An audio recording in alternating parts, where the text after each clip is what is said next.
Blessed Nobodies presents Unica Monet's first children's book, Show and Tell. Find out what happens when a teacher uses her class's show and tell time to give each student an opportunity to share some facts about the culture where they're from. Read with your children and discover that it is time for parents to teach young people early on that in diversity there is beauty and there is strength.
The winner of the Giver for the year is Sunshine Monet.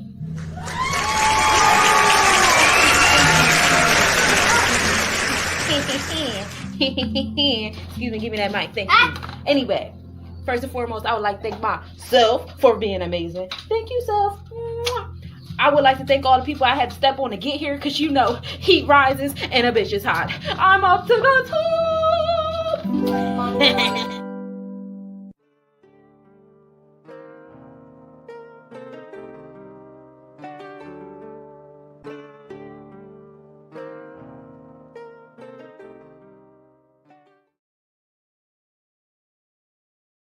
Manifested by elements ethereal, I knew of terrestrial material, intertwined celestial of imperial, infiltrating corporation of oppressive serial. Resilience is something like a miracle, observing kinfolk and draconian material. The more equipped for ascension, the more one seems to be treated as inferior. Dr. Umar said, the white man's heaven here, Asian man heaven here, Arabic man heaven here. But the black man heaven fit, cause it lies in death. Release from the karma debt, release from all the stress, release what we don't confess. In order to live, I guess we must be bodiless. Makes me wonder, if we made out of greatness most fit for this plane, then why we the most hated? Was I in court waiting for my sentence? Listening to a witness accuse me of unfitness to remain in these cosmic dimensions? Is that why we repent and we ask for forgiveness? The hours and days, they feeling repetitious. Oppressive energy soaking up my minutes. Purple haze blowing smoke on my grimace. Another nobody traveling out of limits. Exiled from cosmos as penance. Or maybe this time it's just an intermission.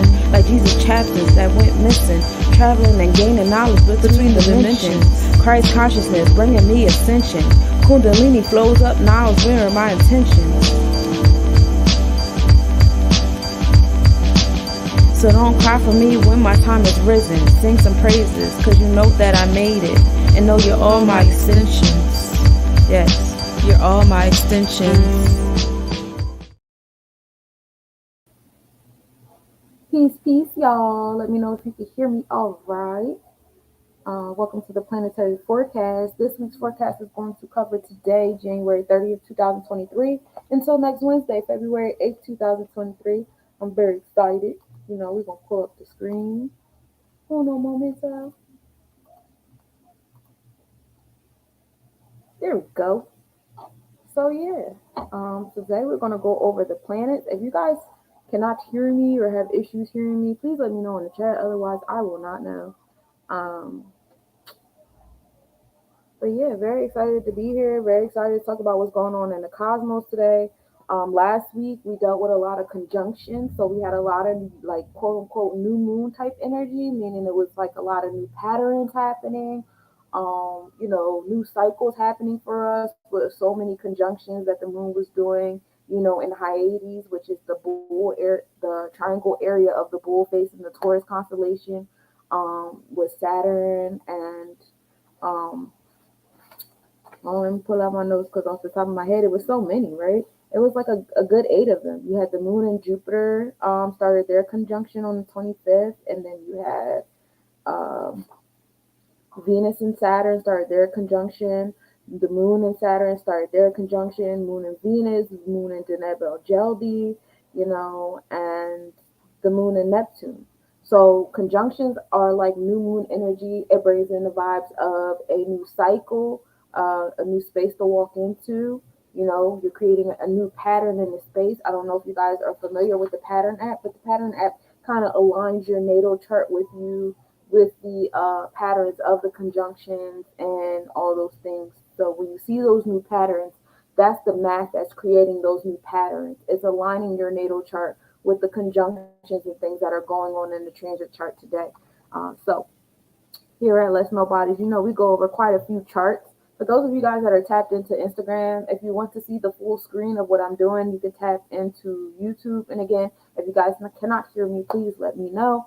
So what is a natal chart? A natal chart is the planetary placements when one is born. All living beings have an electromagnetic field, including the terrors of the universe, regardless if you believe in a heliocentric model, a geocentric model, or the 178 domes over the ice wall. Either way, all these terrors have their own electromagnetic field. They all, no matter which model you go over or which model you adopt into your mind, they all have outer spheres and stratospheres, which mean that they all have auras and they come together and combine with one another and create certain sextiles, conjunctions, minimal angles, squares, trines, triangles, all these different kind of things which create new electromagnetic energies. Um, and as above, so is below. So while all these things are going on in the cosmos, that's also what goes on yourself, on your body, with your chakra centers. And also coming back to the natal chart, here at Let's Nobody's Collection, we go over the tropical chart, which is your mindset, your thoughts, who you think you're supposed to be. We go over the sidereal or the Vedic chart. This is your heart set, your feelings and emotions. We go over, if you get a personal one-on-one, we go even deeper into the nakshatras, which is we actually zoom in on the actual star that celestial body is next to. And that relates to events and different happenings in your life. And then we also get into the draconic chart, which talks about your soul's desires. We also get into your past lives and things of that nature. So, if you want a one-on-one reading, I can do that for you. You let me know how many charts you want to align with your reading, etc., etc. Chakras, again, as above, so is below. So while the celestial bodies above us have their own, stratospheres, outer spheres, etc., so do we. And so do all the cells and organelles in our bodies. We are infinite beings. You have an infinite amount of chakras in your body. You have an infinite amount of auras within your body, etc., etc. But here in this space, for time reasons, we go over the 7 main chakras. So chakra means wheel or circle of life, and they're connected to our main energy centers of the body. Deities, orishas, colors, frequency, sounds, zodiac, animals, herbs, etc. All living elements of this universe, the last and the next, are all connected on this wheel, okay? The flow of energy in a chakra is actually called a Shakti. And Brahmins or supreme energy is responsible for the release and function of one Shakti. And the mystic aim is to take the coiled energy that's at your root chakra, which is your Kundalini, and release it unto the Brahmins, your chakras, unconscious energy. So if you're into the Netarus, we're talking about going from sphere 10 to sphere 0 in the Netarus. And then we have some, of course, I have the visuals here to show you the connection. Oh, I keep forgetting. For some reason, I have like a special thing on this last one. But just showing you the connection between the planets, the energies as far as on the tree of life in regards to the Kabbalah, as well as the energies as far as the tree of life according to the names in the Neteru.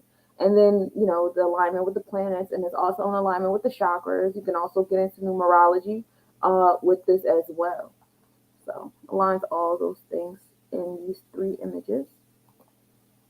And then when we do the chakras here at Let's Know Bodies, we talk about how every chakra has a masculine and feminine side. All energies on this plane have a masculine and feminine side. So when we get into the root chakra, you have the feminine side of your root chakra, which is Aquarius. You have the masculine, that is Capricorn.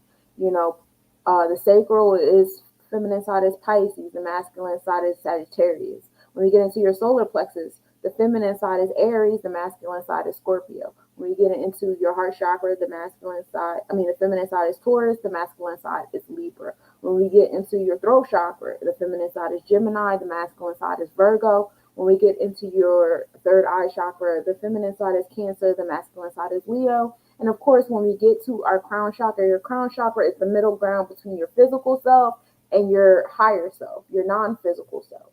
So I know there's this misconception that your upper and lower chakras on your physical self, yeah, they represent your higher and lower self. However, this is still, the physical self is still lower than, and your crown chakra is the gateway between your physical self and your spiritual self. Um, that is the doorway, and if you go past the crown chakra, you're pretty much into ascension and on to the next life. We do recognize all five elements here, not just the four that you see, but we do have the earth, which brings on the energy of being grounded, practical, reliable, and dependable. Water, which is the energy of sensitive, your emotions, mysterious, and charming. You have fire, which is associated with being passionate, enthusiastic, temperamental, and emotional. Also working on impatience, patience. Air, which is creative, adventurous, fun, and powerful, but can be a bit overwhelming and detached, hard to pin down. And then we have the ethers, which is, ruled by Jupiter.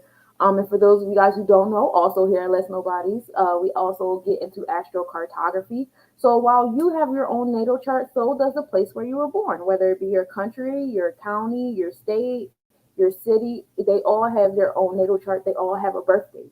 You can align the birth date of the place that you live in with your own personal natal chart to see, the kind of experience, the kind of alignment that you have in that place that you're at. In addition to your business, if you want to give life to a business, or if you've already given life to a business and you want to have more insight on, the cycles of this business, the patterns of the business, well, you would align the natal chart of your business with your personal natal chart.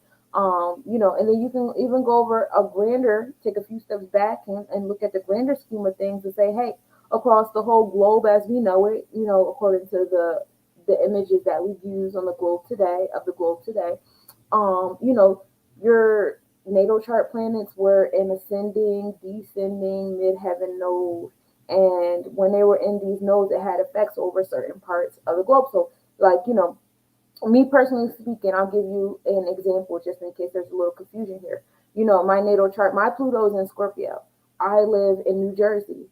Over here where I'm at, the only planet that's over here is is Pluto for me. So it's that extreme, my solar plexus energy. That's probably where the nickname Sunshine. I was born and raised over here. So, it's a lot of, for this is an invocation of my solar plexus energy. It's an invocation of extreme, wounds, events, hardships a little bit, lots of transformations, constantly moving and doing new things, occultism, all that is the energy that I feel here. And for those of you guys who don't know, 1 degree in the celestial map is a 69 miles radius here. So within the 69 miles radius is where I'm affected by this Pluto energy. Most of my when I look at the globe from that point of view, most of my planets are over in like the Middle East, Turkey, Persia area, where we all began. Which a part of my soul feels like that was the last time I was here, the beginning as we know it amongst like the Sumerians and stuff. Because I feel like I came back and I'm like, what are y'all doing? What are we doing? This is the heliocentric model of the sun moving straight forward and the planets moving, in a cycle, around the sun, and the way the orbits of the planets move. They don't just move like in a complete flat circle, but kind of like up and down a little bit around each other as well. Here's another model showing how we get the ideas of where the planets are, and it's really like in alignment, well, in comparison to where Earth is. So I have this really cool, funky model, and it actually puts some math together for me. So our midheaven, when I talk about where midheaven is usually the area where Earth is because that's the highest point of our sky. But we can also look at this model to find out what zodiac energy Earth is in. So the sun actually entered Aquarius yesterday in the Vedic chart. No, it wasn't the sun.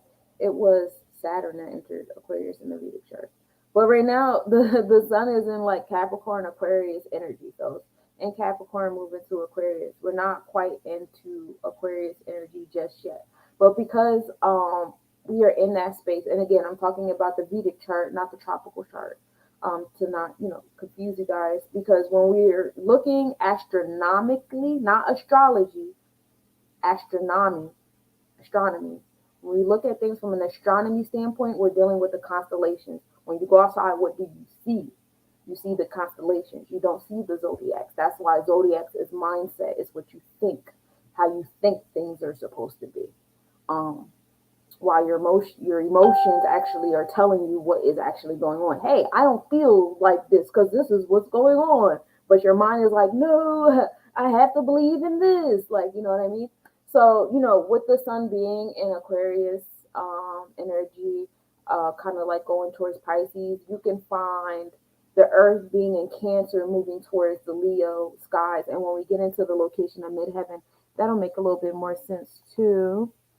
So, getting into the other zodiac energies that we go by here, right now we're still in, as far as Western African astrology goes, we're still in we're still in the energy of the Bobab, which goes from January 4th to February 3rd. This is the energy of being firm, stable, strong, invincible, having the resources to conquer, um, resilience, self-confidence, integrity, honesty, reflection, and cleverness, and then live a well-structured and prosperous life. And because, I won't see you guys on this, weekly planetary forecast type of setting, I'm going to go ahead and tell you guys the next one. So starting February 4th to March 5th, we go into the next West African zodiac energy, which is the wealth of amber. And in this energy, it blesses the natives with a sense of morality, as well as rebellion and unique instinct. Adventurous but not methodical or organized, and highly passionate about material goods, easily lost.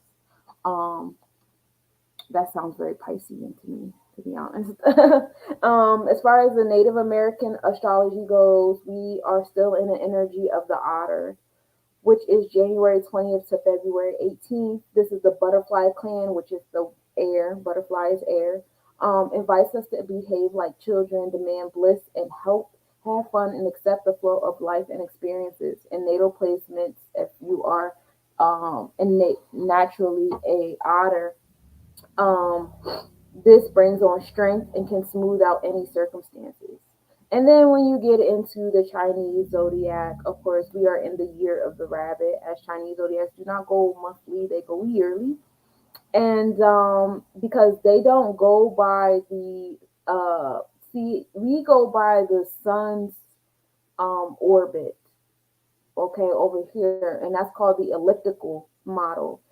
Over there in China, they go by the equatorial model, which is going by the shifts of Earth on the equator. And we know that it takes Earth about 365 days to make a turn on its equator. So that's why Chinese zodiac is yearly, and everybody else goes by the elliptical, which is the sun's path, and that's why everybody else is kind of monthly. So going back to, we're in the year of the rabbit, and this is the energy of intuition and inner peace and patience, luck and prosperity, thinking things through prior to acting, and most definitely abundance is a big thing because rabbits are definitely abundant. So this week, this is very much updated. And again, for those of you guys who are tapped in on Instagram, you guys can always check me out on YouTube. at Less Nobody, so you guys can see the visuals that are here. But right here, we are starting with the root chakra. It's located at the base of your spine. It's the energy of groundedness and discipline. It stimulates life force, energy of vitality. The chakra deals with addiction, diminished sexuality, digestive orders. This area also facilitates a connection with nature, is linked to productive reproductive glands, grounding, earth element, resting place of life force, and it's associated with the sense of smell. Some herbs to have that assist with your root chakra is dandelion root tea, sage, ginger, elderflowers, and ashwagandha. Some crystals to have are agate, bloodstone, garnet, hematite, onyx, red jasper, rhodonite, rubies, tiger eye, and black tourmaline. And as you guys know, I'm also a healing jeweler. So if you're interested in having any type of healing pieces made by self, feel free to reach out. I do, custom pieces. Getting into the feminine side of the root chakra, with this is associated with Aquarius, which is Shango, and this is associated with Asar, knowledge of self, the first sphere in the tree of life, unity and power to be one with all. Um, so the overall energy that we have on our root chakra is indeed Saturn, which is Babalue, and it's in Aquarius energy. It's actually in the mutable Aquarius energy in the zodiac. So we're thinking, becoming more detached from certain people, places, and things, and orders and authoritative figures and stuff like that. Becoming rebellious, revolutionary ideas happening in our root chakra. Making change on a lot of things, all that fun stuff, and it's in the sixth house. So this is really affecting your health, your daily routines, your habits of that nature. And then in the Vedic chart, Saturn just entered Aquarius yesterday. That's what I was talking about. Saturn just entered Aquarius yesterday. So your mind and your emotions are in alignment right now as far as Saturn goes with the challenges, having challenges sitting in your root chakra, um, facing those challenges, becoming more resilient with them, revolutionary with the solutions with them, creating a new level of discipline and order, changing how you accumulate basic resources. And again, I tell you guys all the time, if you have an empty space over here in your root chakra, that means you're allowing other people to come into your space and provide those resources and provide that authority and provide that discipline and order for you rather than you doing it for yourself. And it's easy because you don't have to do it for yourself, but it can also be pretty frustrating because you're letting someone into your chakra, and if they can get into your root chakra, then they can control your sacral chakra and tell you when and how you can have joy. They can infiltrate your solar plexus chakra and tell you what's not in your control and what you have in control, your heart chakra, etc., etc. You know where I'm going with this. Um, in addition to this, Saturn sitting there, we also have the Sun there, which is your ego, your overall temperament, your outer self, your outer experiences, how you interact with like masculine energy around you, all those things of that nature. And then you also have the seventh house sitting there. Now, the seventh house is associated how you deal with relationships, one-on-one relationships more particularly. So, like I'm saying, on the feminine side, a lot of you guys want to change a lot of your root chakra type of energy you have with people that are in your life, relationships you have in your life, different bonds and contracts, creating more balance, most definitely. This is the universe's response to people having imbalanced relationships with people, places, and things that affect their daily life. Um, this is, right now it's time to be focused on those partnerships, be focused on those contracts, your interpersonal style, and sharing a certain level of equality. And then on the masculine side, which is your experiences that you're experiencing with your root chakra, all that is, conspiring within. And right now, if you're going against this and you're lacking that sense of balance and fairness in these one-on-one relationships, it's going to become like a kind of a scream type thing because, like I said, not only do you have Saturn in alignment and Capricorn on the tropical and the sidereal chart, peace, the sun is also in alignment, being in Capricorn on the no, it's not. We're in Aquarius. But it is the sixth house is ruled by Capricorn. but the sun is in Capricorn on the Vedic chart as well. So it's like you have that energy, calling for you to, really, if you're moving against this energy, I'm sure it's screaming at you, and I'm sure the challenges and the fears that you're facing feel very extreme. But they're for you to finally move in that way that you need to move, so that you can have a level of peace and balance and wholeness in your root chakra. Now, on the outside of that, on the masculine side, we're dealing with Babalue, which is Ta, power and underlying structure, the third sphere on the tree of life, manifestation and creation. We have your decision making mind, which is SU, Mercury here, sitting in this energy, and it's in the fifth house, which is the house of your creative self. This is your heart chakra house. This is the house of your inner child, your romantic self, um, your artistic expression. Attention is going to be drawn to the needs of your root chakra, and establishing a sense of groundedness and order and boundaries is the theme of the root chakra, and it's going to affect those everyday relationships. Pluto also is in that masculine side in your experiences, so your experiences are also going to be like a lot of transformation going on, lots and lots of transformation, a lot of transformation of power, transformation in experiences. With death comes rebirth, so a lot of relationships dying away, bonds and contracts dying away. But don't be discouraged. It leaves room for new ones. It leaves room for new contracts and bonds and relationships to come into that space. And again, the sixth house is on the masculine side of your root chakra, which is your health, your wellness, and your daily routine. Um, this is the choices that you make are going to be, in your experience. Excuse me. And then your habits, your schedules, your sense of usefulness, your work habits, your analytical nature, your helpfulness, being of service to others is another thing here. So you know, these energies are all sitting in the sixth house, so they're all being affected by that energy. It's going to be very rocky, but you want to get this in order before Saturn goes into Pisces. You definitely want to get your root chakra in order before Saturn rises, and then the sun is going to rise, right along with it a little bit after. And then Pluto is rising. Well, Pluto is moving from the masculine to the feminine side after a while. And then and then Mercury will be moving with Pluto. So, you want to get those things in order before, I want to say before like the second week of February, or it might get a little difficult.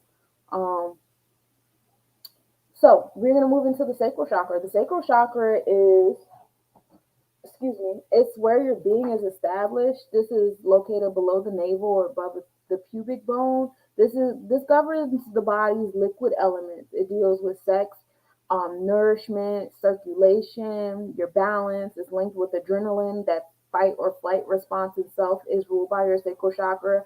Creativity, sexuality, authority, and power. This is the water element. It's associated with the sense of taste as well. All that, just being sensual, period. All five of your senses, and because Pisces rules over the feminine side, we're talking about the sixth sense as well. We can include that as well in there. Um, Obatala rules over the sacral chakra. This is the energy of generosity and luck and wisdom, and right now it's in that new beginnings energy. There's a new beginning going on in your sacral chakra. A lot of you guys are not finding joy in the things you guys used to find joy in. A lot of you guys are no longer, seeking certain energies that you guys used to seek for pleasure and downtime. Certain things that used to turn you on sensually or sexually is no longer doing it for you. Places you used to go to for your wisdom and things is no longer doing it for you. It's a transformation going on here, because not only is the Aries, which is that energy of new beginning, it's also that eighth house, which is rebirth and transformation, power, releasing some secrets. Some of you guys got to get some things off your chest, and it's going to feel so good to you, to the point where like that's going to become like a sensual energy to you. It's going to be pleasing to the senses to be transparent and honest and release, you know. Also, like intensity, there's a sense of intensity that's going on here too. So again, for a lot of you guys that have been feeling intense sensual energy, like as far as like I really don't feel like it or I really feel like it, and it's coming like it screams in your space. That's probably why. And when Saturn makes its way into Pisces, those screams are going to get even louder. It's really time to listen to self. I know that there's a big tug of war, but like I said, coming back to the root chakra, if you are in charge of your root chakra, then utilizing society and government and economics and societal norms and indoctrinations and propagandas will no longer be an excuse as to why you can't have certain groundedness and boundaries and access to certain resources in your root chakra so that you can listen to your sacral chakra. So if you're having issues sitting with your sacral chakra and it's because you're utilizing outside entities as excuses in your root chakra and you want to change that. Now, if you don't want to change that and you're comfortable, go ahead and let societal norms and propaganda and all that infiltrate your sacral chakra and keep controlling. But if you're not okay with that, go back to your root chakra. Look at all the places that you're allowing these outside entities to control. Are they controlling your food, air, and water? Are they controlling this? Are they controlling that? What is it that you can be in control of? Create like goals and plans to take back your control over these things. Do your research, do your homework. If you need help, please reach out to me.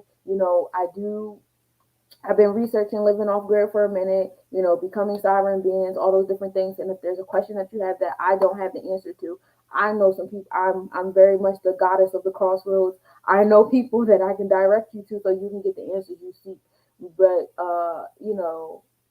that's if you're not comfortable with it and you seek the change. Now, if you're not seeking the change, it's going to be an intense ride for you in the inside if you're going against your natural self. You know what I'm saying? The screaming in the inside is not going to stop. You're going to keep forcing yourself to stay awake when you want to nap because you have to do this because such and such set this into place and blah blah blah blah blah. You're going to keep not eating when you're hungry or eating when you're not hungry or, different things because you're allowing other energies to tell you what to do, when to do it. So, that's on you. You just let me know if you want assistance on it being on you, like a little bit more as far as self-sufficiency goes. Now, on the feminine side of your sacral chakra, you have the energy of Olukun, which is associated with Mayat. This is universal love, law, justice, truth. We're dealing with the fourth sphere and the tree of life here. This is the energy of balance, the celestial government, and the divine blueprint. Um, Excuse me. And within the feminine side of your sacral chakra, we have Neptune here. Now we know Neptune is the energy of your subconscious, your mindset, your meditative state, your spiritual state, all those different kinds of things. And right now it's in that mutable energy of Pisces. So it's, flexing and going with the flow of things. Meditation is most definitely in order. Y'all know I am thoroughly in love with this Neptune in the eighth house being ruled by Pisces. Um, because it's like the subconscious energy of Neptune, the dreams. So some of you guys have been having very vivid dreams, especially with that eighth house Pisces energy attached to it. Um, and for those of you that are more tapped into the Vedic chart, Neptune is still in that revolutionary energy of Aquarius. So some of you guys have been having more like rebellious type of dreams or more energy dreams or subconscious mind more tapped into creating some type of revolt or some type of innovative type thing still in the eighth house. And at that, in the Vedic chart, the eighth house is actually ruled by Aquarius. So that transformation is moving towards, revolting, rebelling, going against the grain, creating things new and stuff. And that's very exciting. Then you also have Vesta, which is your passion, sitting there with your subconscious in your dreams. So a lot of your dreams are letting you know, hey, this is where your vestial fire is. This is where your passion is. This is the energy that's really going to feed you sensually. These are the things that you should be doing, and it's really going to help you. And that's where like the screaming is going to start coming in from the inside if you're moving against self, because Neptune and Vesta being together is very strong pull energy on your spiritual self. We also have Venus who has entered the building. Venus has entered Pisces energy, which actually occurred last Monday, January 23rd. And Venus entered the Piscean energy in the seventh house being ruled by that Aquarian energy, that energy of detachment and rebellion and things of that nature. And Venus is like love and finances, your material wealth, how you prioritize things, your what you're attracted to, what makes you feel good about yourself, what makes you feel good about others, what boosts your self esteem. How do you behave when your self esteem is boosted? So a lot of your dreams are rooted in that energy. So if you need assistance in decoding some of those dreams and things like that, probably not me, but I'm not a dream decoder. I actually go to my son about my dreams because he's the dreamer. I'm more so here with the earth and the crystals and the herbs, and I'm a earth energy. I'm here for the terror. But yeah, I'm pretty sure that there's some dream goddesses out there that you guys can reach out to assist you in the decoding of your dreams. But just giving yourselves an overall ideal. I had a goddess reach out to me in my inbox saying that she had been very sleepy lately, and I know that I get really tired when the planets are moving into new spaces and stuff like that. But sometimes your body is being called to sleep, so you can tap into the sacral chakra energy and have these dreams, these realizations that you need for the transformations, the experiences and the knowledge and stuff like that. So, let yourself sleep and indulge in the vibes. It's fun. And then on the masculine side of things, as far as your outside experiences from you tapping in, right now, sacral energy is all about going inward. It's not really about like going outward and indulge right now. And it's absolutely nothing wrong with that. We're still in winter time. So it's okay if you're not, entirely in that space of indulging and going outside. And I want to, you want to do all these things. Just it's a space of like manifesting right now, like writing it down, imagining. Go ahead and keep dreaming, not just like going to bed at night and being in that medium mystic trance, but daydreaming, meditation and stuff. Really like visualize what it is that you're trying to do and that you want to do, and what makes your vegetable fire burn. And on the outside of self, you have that fifth house, which is that house of your creative energy, your childlike self, paying attention and drama, right? Your pleasure seeking self. So, and your confident self. So, the more you tap into the subconscious self of your sacral chakra on the outside, you'll be more confident with your sacral chakra. You'll be more confident in expressing, this part of yourself. So that's what I have for you guys for that. I hope it answers some questions. And again, if you guys have questions, you can put them in the chat. If you have anything you want to add, you could put it in the chat. And for those of you guys that are on Instagram, if you want to see the slides that I'm, speaking of and reading off of, you guys can head over either to Facebook, Sunshine Monet L, or you can head over to YouTube, Bless Nobody, so you can see the visuals of this. All right, so we're going to the solar plexus chakra. This is the city of jewels, okay? The Manipura. This is located in the upper abdomen or the middle back, and the solar plexus chakra is all about treating discontent,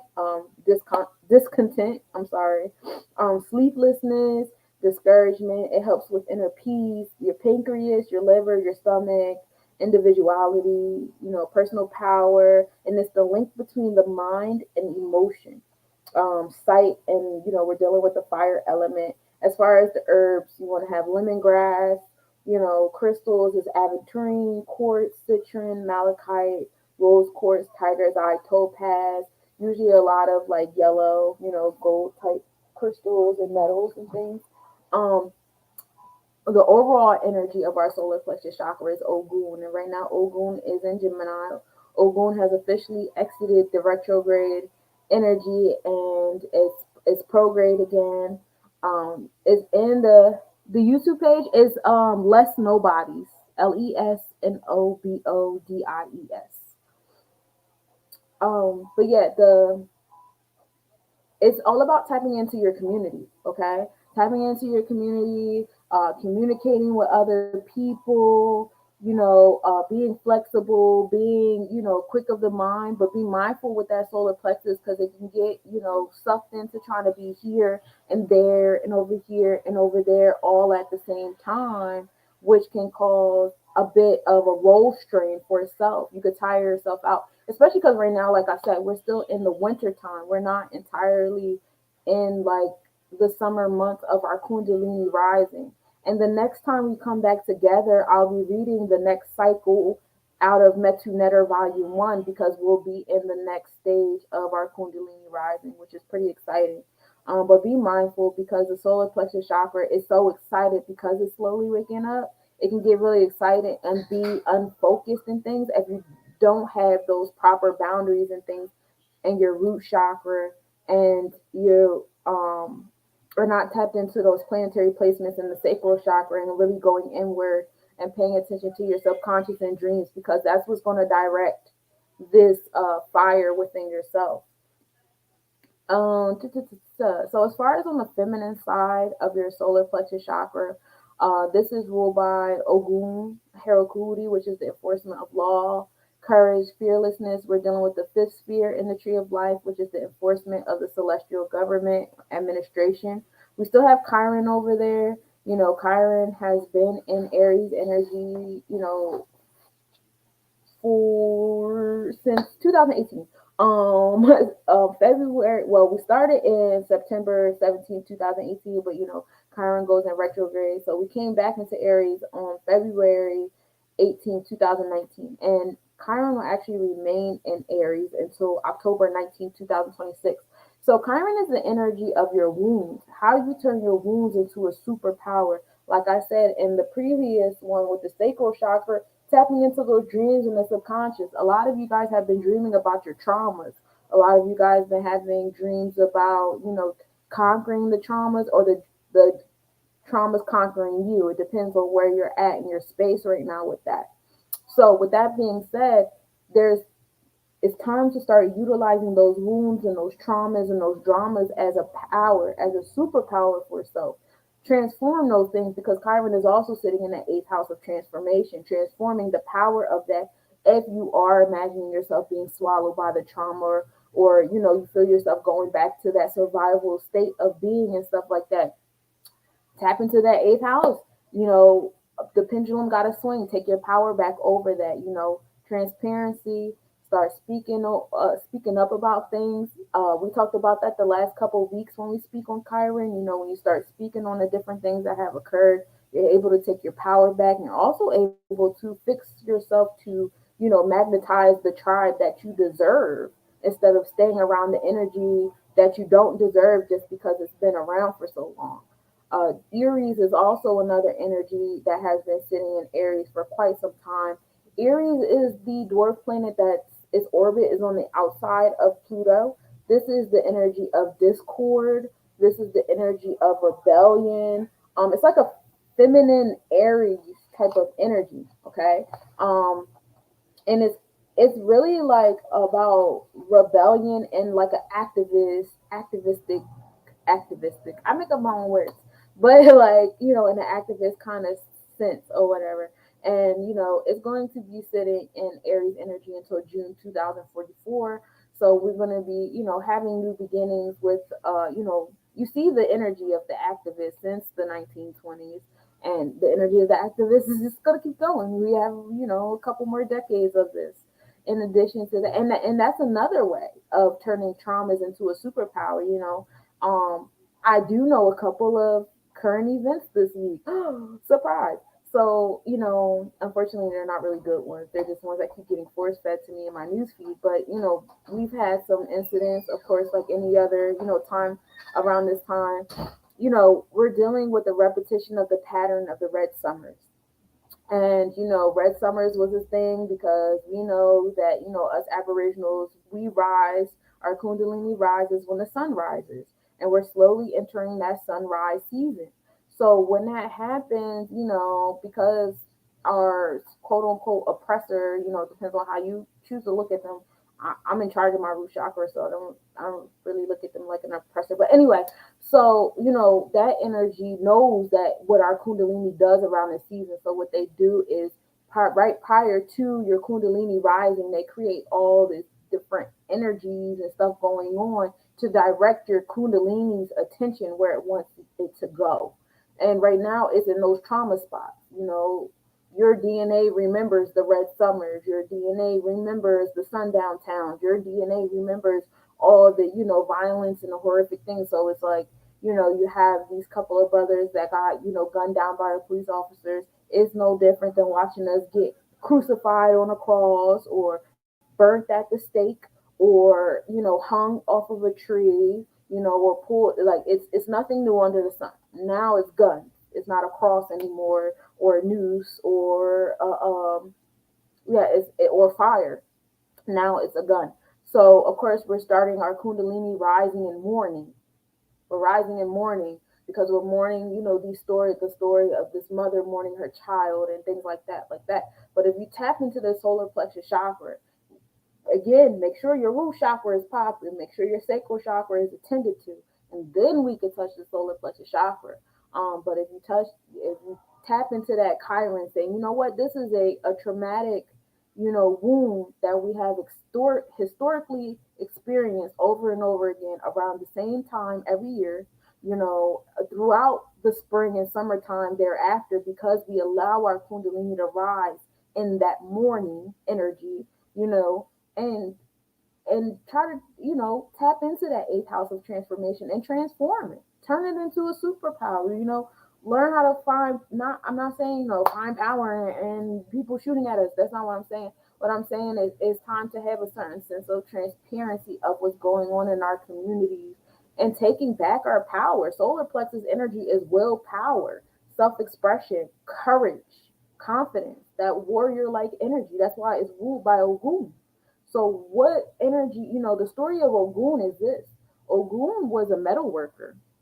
He worked with metal.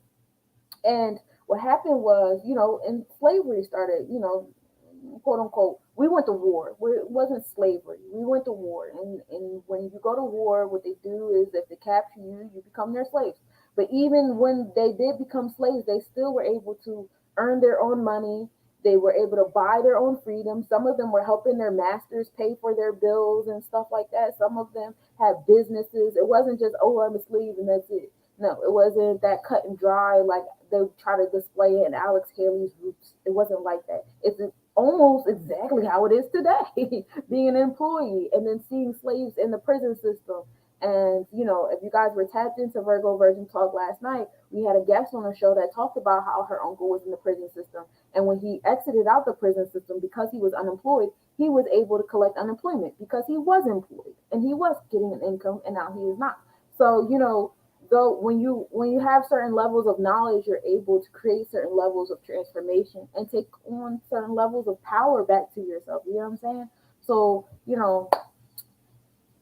very involved. It's a lot. But if you really tap into these two energies, it's beautiful that you have Jupiter sitting here as well.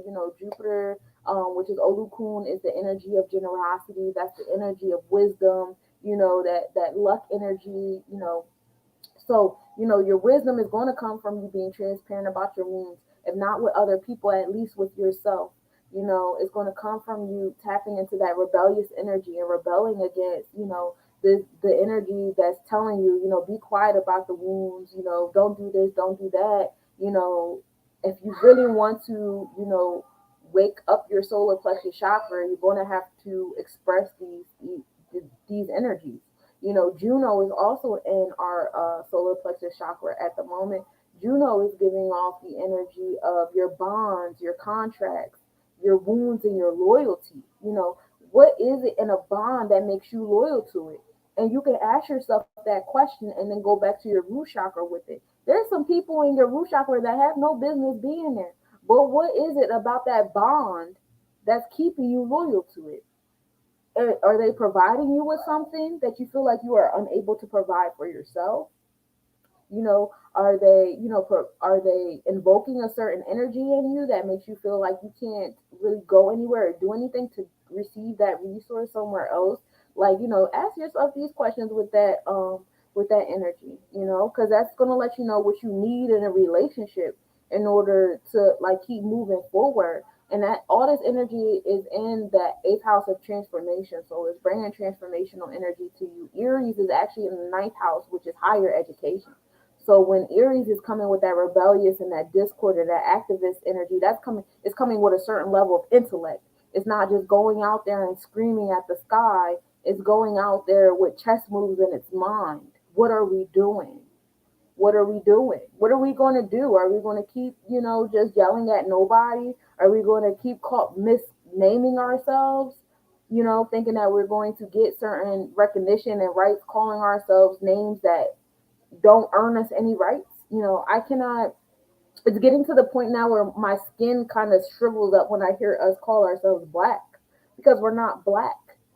When I think of black, I think of bootleg movies. I'm not a bootleg spirit. Like, don't call me that. Especially when I hear other cultures call us black, like especially these quote unquote Native Americans. Oh my God, my skin crawls. So it's just like, certain things like that, and that's just my personal insight, on things. You look at these, placements and stuff, and do with that what you want to do. But again, the ninth house is also over here in this Piscean energy, and the ninth house is ruling over your philosophies, traveling, higher education. Some of you guys are going to go out and really experience some things. Some of you guys really want to experience things, and it's not always your physical self. Sometimes it's your spiritual self just gotta go. Astral project, go on some trips, as far as like psychedelic trips and stuff like that. It's not, sometimes some places you gotta go, you can't take your physical self with you, but that doesn't mean that you can't travel. Like, you're such an infinite being. Being here, you are so powerful because you were able to come through so many portals and travel past so many different organisms and microorganisms that were designed to attack you. They were literally designed to attack you. They literally feed off of you, but you were able to bypass all those different things to be here in an infinite form. So you're not just a physical body right now. You are a lot of bodies right now. You just only give eyesight to your physical body, but you can feel everything else, so don't, limit yourself to physical traveling, but also expand yourself with the physical traveling as well. So while you have all this energy, going over here in the inside of your solar plexus chakra, assisting the direction, because this is definitely going to assist the direction of your solar plexus chakra once your kundalini rises to that space, especially when we get closer to the spring and summertime months. On the masculine side, which is our outer experiences that our solar plexus chakra is going to experience, we're dealing with the fourth house, which deals with home and family. Okay, we're dealing with your infrastructure, creating private and nurturing spaces. Again, using the wounds, the rebellious side, the activist side, the wisdom on the other side. Your loyalty and your bonds and your higher education, all that to come on this side, and utilize all of those ingredients to create a nurturing space for people. A lot of you guys are going to use your solar plexus chakra to create safe spaces. I've seen a lot of masculine gentlemen clubs being created, which I told y'all last week and the week before that I thoroughly love. Men need more safe spaces for one another to tap into their Chiron together, to tap into their Juno energy together, to align their root chakras and really build, not just, open mic nights and, showcases and, parties and all. They're all fun. That's really dope for your sacral chakra. But what are you guys building for your root chakra? What are you guys building for your solar plexus chakra or your crown chakra? Let's, give energy to those elements of self as well, because they do exist. So that's what's happening over here in this chakra. Then we get into the heart chakra, which is the anahata, which means unstruck, unhurt, and unbeaten. This is located in your mid chest or between your shoulder blades. And as far as your heart chakra goes, it could be either the color green or pink. This is the energy of empathy, joy, friendship, compassion, circulation, your thymus gland, your immune system. Because, when you don't feel good, you don't feel good, right? A lot of people walk around and say, I don't feel good. Yeah, that's your immune system. Your vocabulary that you're so aligned and you don't even know it. Also, your higher emotions, tenderness, compassion, your unconditional love, your universal truth. It rules the heart, lungs, your upper chest, back, your bronchial tubes, your sense of touch, and this is associated with the air element. Some herb to have that assists you with your heart chakra is hawthorn berry. And some crystals are aventurine, emerald, green tourmaline, jade, moss agate, rhodochrosite, rhodonite, rose quartz, of course, watermelon, tourmaline. If you guys are into, unakite or bloodstone, those are good stones as well. But anything mostly like pink or green color stones are very much giving off the frequency of your heart chakra. We know Oshun rules over the heart chakra, and right now Oshun is sitting in the, bringing forth that sacral chakra energy with Pisces, is bringing forth that sacral chakra energy, and the seventh house, which is Libra, Oba energy, is bringing that to your heart chakra. So, when your sensuality is, dealt with and given energy towards, it's going to make you feel good. When you tap into all those placements of your sacral chakra, you're going to feel good. Your heart is going to feel good.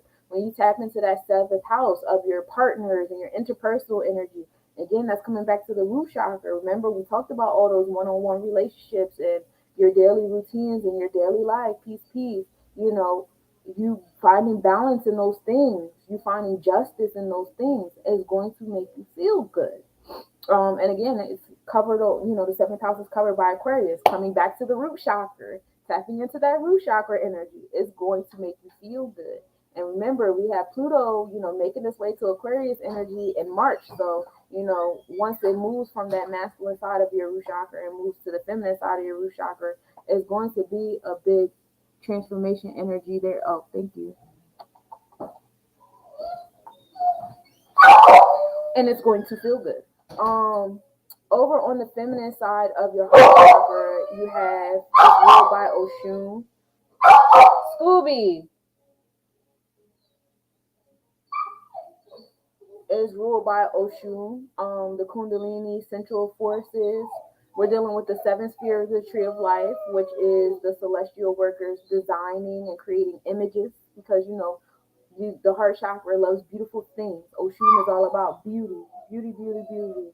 What's pleasing to the senses.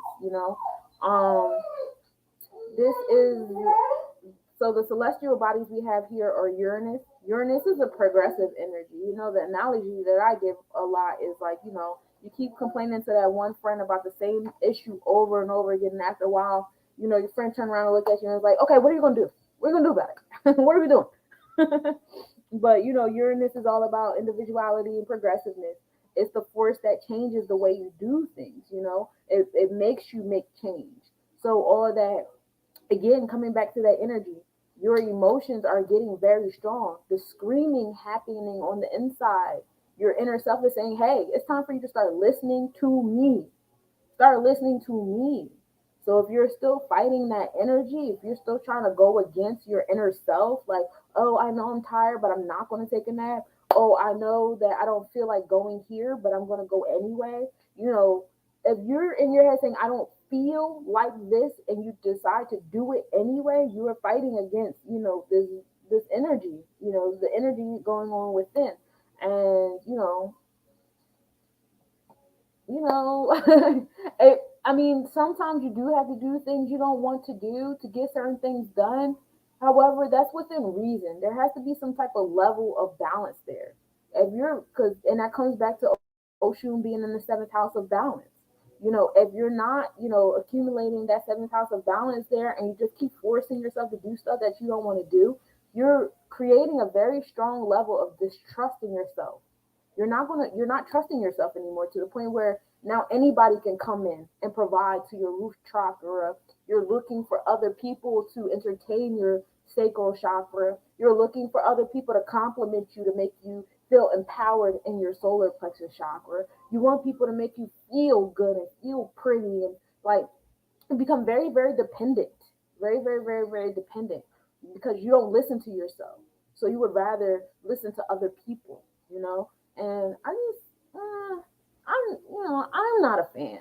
To each his own, but that's just not me. That's not who I am as a person. I can't. Anyway, the true note is also over here. For those of you guys who are super in alignment with the Kabbalah, the true note is like your destiny, like, the direction that you're going in.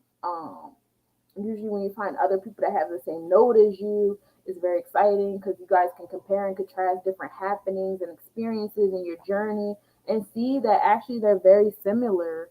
And in a lot of retrospects, you guys go through a lot of the same things to learn a lot of the same lessons, which is very exciting, you know.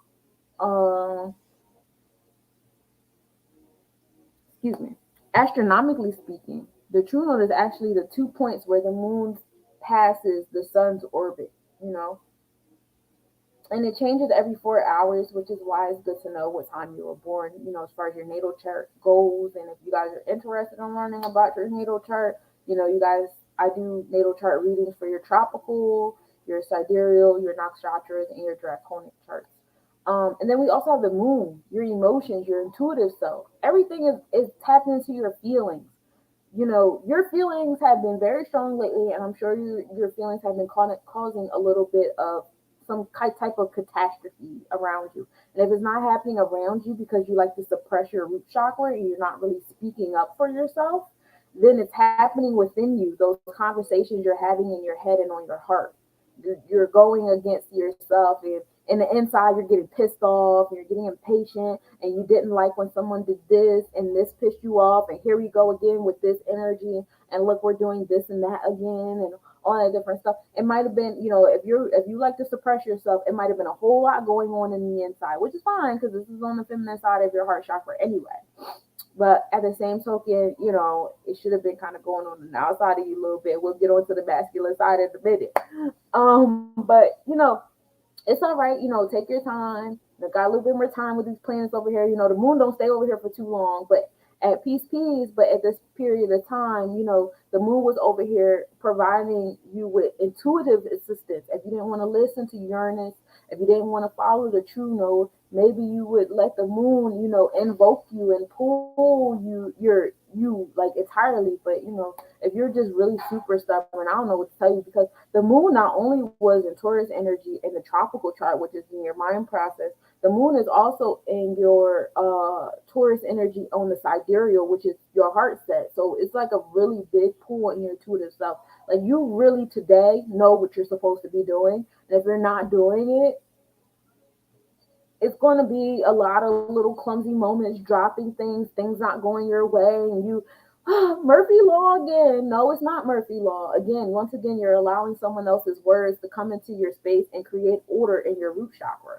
You know, you are the one that creates the laws in your root chakra in alignment with the laws of the universe.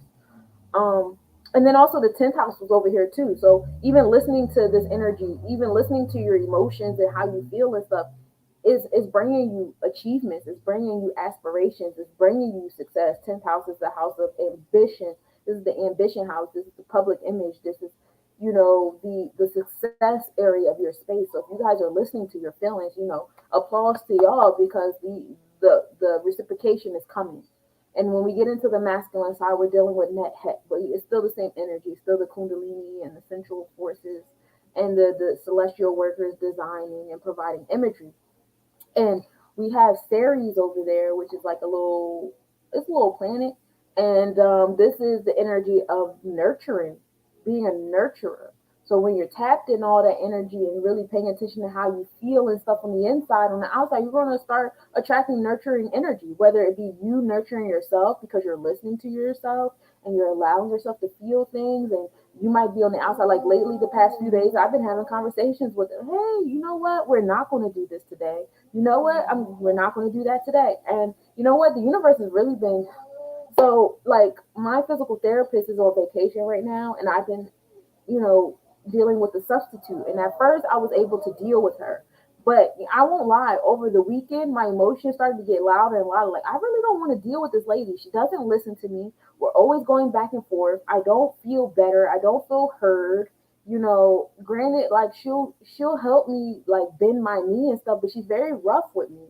And even prior to me having this accident, for those of you guys don't know, I got hit by a car. Like, prior to me having this accident and needing this level of assistance, my legs were always sensitive. I don't go get my feet done. I don't go to massage therapists or whatever, because people touching my legs always hurt to me. Like, my legs are very, very sensitive.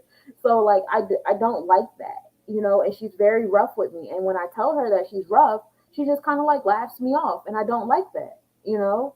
And the last time I was there, I won't lie to you, I cried because first of all, I already had a day of crying, but it was just like another reason to cry, another thing to cry for. Like, bro, I'm just like, I'm crying so I don't start hooking off. And I gotta release this because I don't want to sit here and curse you out and keep arguing with you either. But yeah, I cannot wait till my physical therapist comes back. Please not put me with that woman again because she's not listening to me and she's arguing with me and she's rushing my healing, and I feel my leg. I feel that, this is healed here or whatever, whatever. But that's me nurturing myself. And I will admit that over the course of the weekend, I have really been pushing myself, and I am progressing tremendously. Like, I'm very proud of myself. I was able to do a couple things today that I wasn't able to do on Friday. So, I'm here for it. I feel good. Today my heart chakra feels amazing. I'm here for it. And so, and this is also assisting with like the maternal energy, series is, and agriculture and nourishment. A lot of you guys are getting called to like, grow your own stuff. And that call is getting louder and louder. And I'm telling y'all, don't ignore that call either. I got a freezer full of seeds. I bought a whole bunch of fruit, and as I finish eating off those fruit, those seeds is going in the freezer too. Once the soil start softening up and breaking through and stuff like that, my seeds is, I'm about to start sprouting my seeds in the month of February and March anyway, while the ground is still cold, so that when the ground starts warming up, I would have sprouted seeds and I could just put them in the dirt. You know what I mean? But like, and I feel that strongly this year. Like, no, it's time to start really growing your own food. Like, I won't say I can't. I am not in the proper space yet to fully do it like a full force the way I want to because I'm not on my land yet. At the same token, I am in a space where I can begin, and that's what I'm going to do. Some of you guys may be getting called to do that. And this is sitting in the second house, which deals with your material possessions and your concepts of value. You know, what priorities are you nurturing? What possessions are you nurturing? What habits are you nurturing? Where's your self-esteem at? Is it being nurtured? You know, all those different things is happening over there with that Ceres energy. And then Ceres goes in retrograde this week as well. So it'll be slowing down for us to catch up. So some of you guys that are just now getting these messages and just now starting to listen to your heart and feelings and stuff, it's okay. It's okay because, on the outside, your outer experiences that are putting you in places of that nurturing space and all that stuff, it's slowing down for you. The ascendant, this is also another reason why I was like, you got to listen to that Uranus, because your ascendant, that's your overall self. That's the body, that's the temperament, that's the physical self, that's the self that everybody sees, which is the result of the decisions you make. So you know how you don't feel like doing something and you walk into a room anyway, and everybody can be like, you good, you okay, it seems like something is a little off with you. Yeah, that's that ascendant energy you just walk into a room with. You know what I'm saying? So I would really advise you guys listening to your chakra because your temperament is literally in your heart chakra right now, and it's going to be in your heart chakra all week, and it's also in retrograde. So it's the ascendant goes in retrograde and forward, a lot. It goes back and forth a lot. At the same token, right now it is in retrograde, so it's just like it's slowed down, and when you aren't listening and you aren't aligning your chakra, it's going to show on you. It's going to show on, and it's important that it shows on you. And when we get to the crown chakra, you'll see why, because we are in the season of the seven. 2023 is the season of the seven, so we are in the space of the celestial workers. The celestial bodies are coming out of us, and they're starting to show on our outer selves. You can go outside and you can see who's aligned and who's not. We're getting to that point now where our eyesight is starting to really see people's ascendant energy, and not just ascendant on my natal chart, but who are you really? Where are you at for real? You know what I mean? So that's where we're at with that, and that's in the third house. So that's like communication, that's in transportation, your interests, your habits, all that is showing on the outside of self. Are you listening? Are you still engaging in those habits that do harm? Are you still engaging in habits that you don't like just because you're around other people that like them and you want to stay around them? Well, it's going to start coming out in your temperament that you're doing that.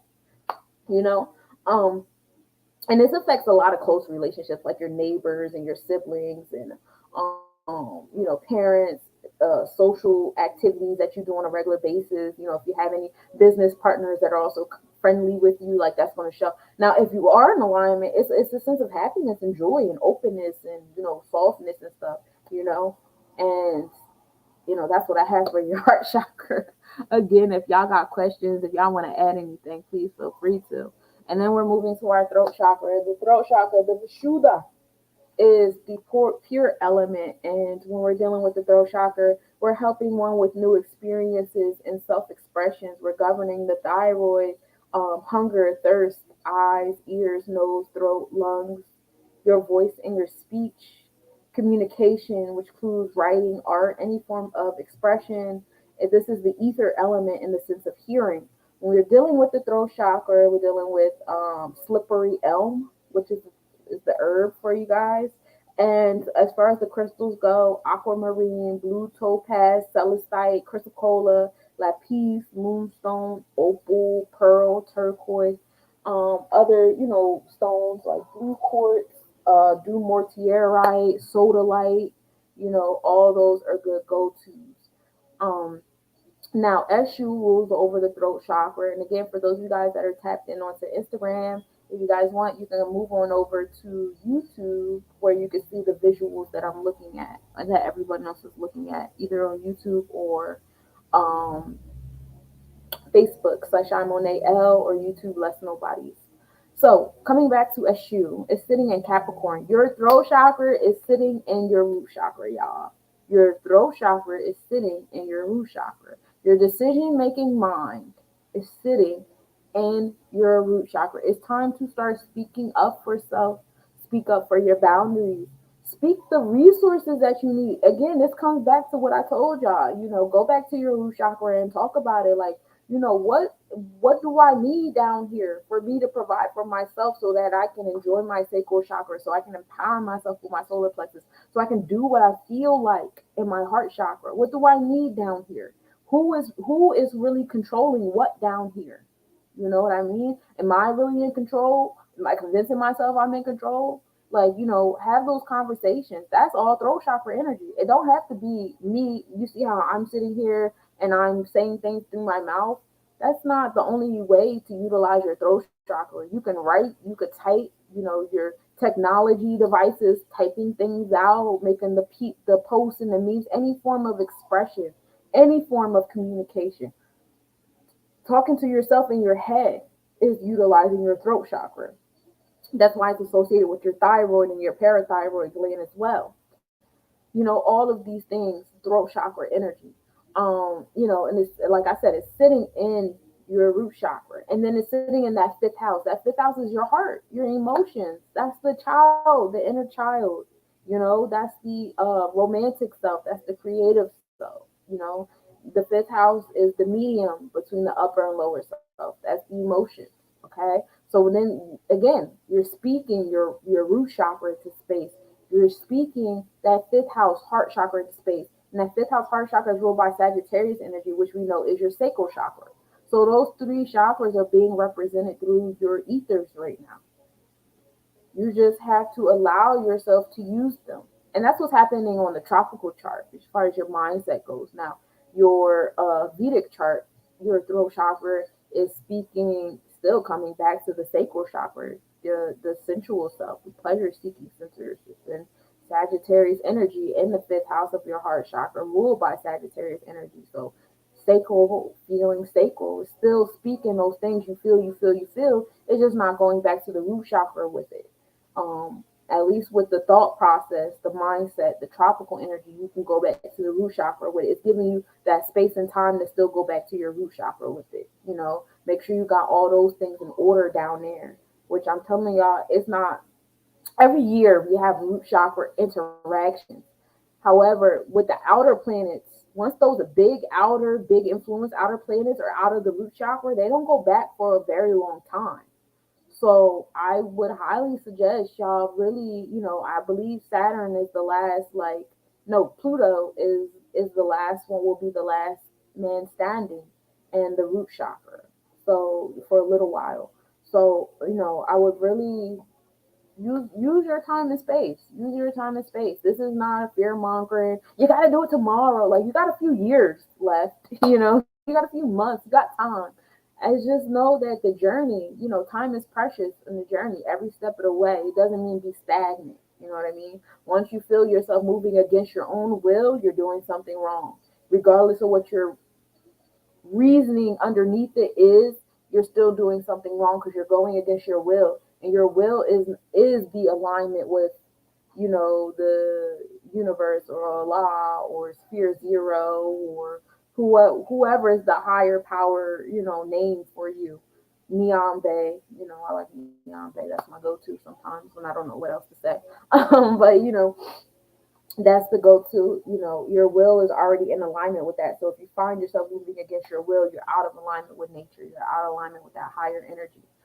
Okay, so let's go back to the throat chakra. So on the feminine side of your throat chakra, which is usually like your internal communications, you're dealing with Sebek, which is the opposing forces. This is the left brain, the celestial text. We're dealing with the eighth sphere of the tree of life, which is labeling.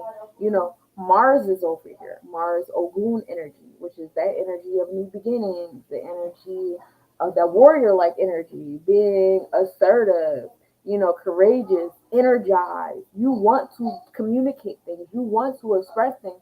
Again, coming back to that vibe of screaming inside. The emotions are at a very intense level. They cannot be ignored, and they're not going to tolerate being ignored. And when you listen, you're tapped into that 10th house. We talked about that 10th house being the house of achievements, of aspirations, of being, your successful self. So you want to communicate these things. You want to listen to those expressions of self and stuff like that. And that 10th house is ruled by Taurus energy. It feels good. It feels good. Okay. And not only are we there, well, Mars is on the Vedic chart, it's in Taurus energy. So that assertive, aggressive energy is in your feelings.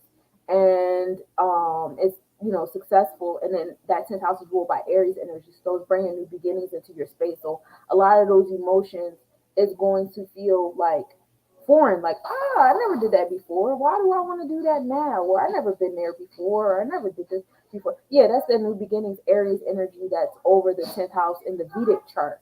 And we know that the Vedic chart rules the emotions. So while your thought process is sitting on that Gemini, that communicative, community traveling and things like that, your emotions are very much amplified. Hey, pretty girl. Emotions are definitely amplified, bringing those new beginnings and those aggressive assertiveness in your emotions. And then listening to both sides brings you success, so that's fun. And then you also have the 11th house over here in your throat chakra. The 11th house helps you remember the purpose of your work, your humanitarian pursuits. A lot of you guys are getting very much comfortable with talking about your mission statement as a soul here. A lot of you guys are getting comfortable with communicating your soul contracts with other people. And that's beautiful because what that's going to do is it's going to reconfigure your electromagnetic energy to attract the souls that you're supposed to attract by you speaking life into your mission statement, speaking life into your Akashic records, your soul contract. And it's going to feel good. It's going to feel good. The 11th house helps you broaden your reach as you define your role in society, coming back to that energy. This is affecting your groups, your friends, your social awareness. You may be utilizing technology, which is also in that field of Gemini energy, hopes and wishes, speaking life into the future, social justice, sudden events, all those different things is happening there in your throat chakra. Also, astronomy and astrology and science fiction is included in that 11th house as well, which is pretty exciting. It's kind of like I'm in alignment or something. And what's funny? My natal chart Mars is in Gemini in the 10th house as well. So this is my home space for me. And then when you get into the outer experiences of self, you're getting into that masculine side, which is a shoe. We're still dealing with the energy of Sebek. And this is the second house, over here. We only have the second house over here. So while you're going through all these communication things and things happening on the inside, please don't start looking on the outside for results yet. We're still in the middle of winter. It's not time for that. Even these visuals that I'm showing you guys are showing you right here, right now, we're not in that space yet. And you know what? Before we even exit out of here, I am going to go over that page in the Metu Netter book so that you guys can hear the overall summary of what's happening with your Kundalini right now. But yeah, coming back to the second house, that deals with your finances, your material possessions, your concept of value, your priorities, your work ethic, habits, your five senses, your self-esteem. All of those are going to be different experiences you're going to experience from you going through that energy within with your throat chakra, which is very exciting. By this time next year, you won't be in the same space at all. You'll be in a whole new space for yourself if you are in alignment with your inner will. Now we're going to get to the third eye, which is your ajna, command and beyond wisdom. This is located between the eyebrows, and this deals with the polarity of your inner and outer self. The third eye chakra is understanding, insight, intuition, self knowledge, perception, your eyes, nose, face, your senses, mysticism, telepathic energy. We're dealing with the sixth sense here, which is insight and wisdom. As far as the herb goes, passion flower is really good to have for your third eye. Maybe you want to make a tea with that. Amethyst, clear quartz, fluorite, lapis, sapphire, sodalite, selenite are great stones for your third eye chakra. Those are really fun to have. And that's what I have for the third eyes. The sun and the moon rule over your third eye chakra. The sun being your masculine, your sun being your Heru side, and your moon being your offset side. And your your sun is in your root chakra at the moment in the sixth house. So your third eye, as far as the masculine side of your third eye, is tapping you back into your root chakra. So when y'all meditate and y'all get those messages and those downloads y'all getting, apply those to your root chakra, your boundaries, your discipline, your order, your infrastructure. It's going to affect your everyday life. It's going to affect your, everyday routine, your work habits, and um your health. Your health, yes. Um Now you get into the feminine side, which is all set. This is sitting in, your heart, your feelings, your emotions. So we're tying it together, your emotions and your root chakra. So for those of you guys that are saying, I can't listen to my feelings because my feelings be all over the place and my feelings blah blah blah. Well, if you meditate and you tap into your crown chakra, it's currently at a place, and this is today. These are the placements today. Today, right now, the sun is in Aquarius and the moon is in Taurus, tying together your root chakra and your heart chakra. You tap into these emotions that's going to affect your daily life and your routine and your habits, and it's also going to affect your achievements, your aspirations, and your success because that moon is sitting in that 10th house of aspirations and achievements and success. And so it's very exciting, tying together those two chakras together for yourself, just simple meditation, and I'm not talking about no 5 minutes, 10 minutes. And if you can get a download in as quick as 5 minutes, 10 minutes, go ahead. Go ahead. But I want to remind you that that solar plexus chakra right now is being ruled by Gemini energy. And it's that Gemini energy that's probably telling you, oh, you only need 5 minutes. So you could just skim the top and hurry up and move on to the next thing. Because that's what Gemini energy is. It wants to hurry up and move to the next thing. Don't let your Kundalini fool you because it's very excited about these couple of minutes of extra sunlight. Ground yourself and say, hey, we need more than 5 minutes. We really want to tap into this meditation energy because I really need to tap into my third eye. All right. Now, on the feminine side, you're dealing with your moja, which we said was all set. And this is awareness of depth of being, learning, healing, nourishing. We're dealing with the mediumistic trance, right? The ninth sphere, worldly events, and going into the divine womb. And when you close your eyes, you're literally looking at the visuals of the divine womb, which is darkness. And then sometimes you might see like little tints of color and things and certain sunlights or whatever kind of light you have on the outside of your eyelids, provide some level of illumination and things. And then if you concentrate harder, you can begin to imagine, different things that you want to create and stuff like that. And you might see some little squigglies and little dots, whatever you want to focus on the other side of your eyelids. But that's you literally going back to the divine womb, closing those eyelids and looking at, your insides. Palace is over there. So, okay, so this is all that's going to go down on the medium mystic traits, okay? We have Pallas, which is, another little baby planet, what we call asteroid. I think they're all planets if you ask me.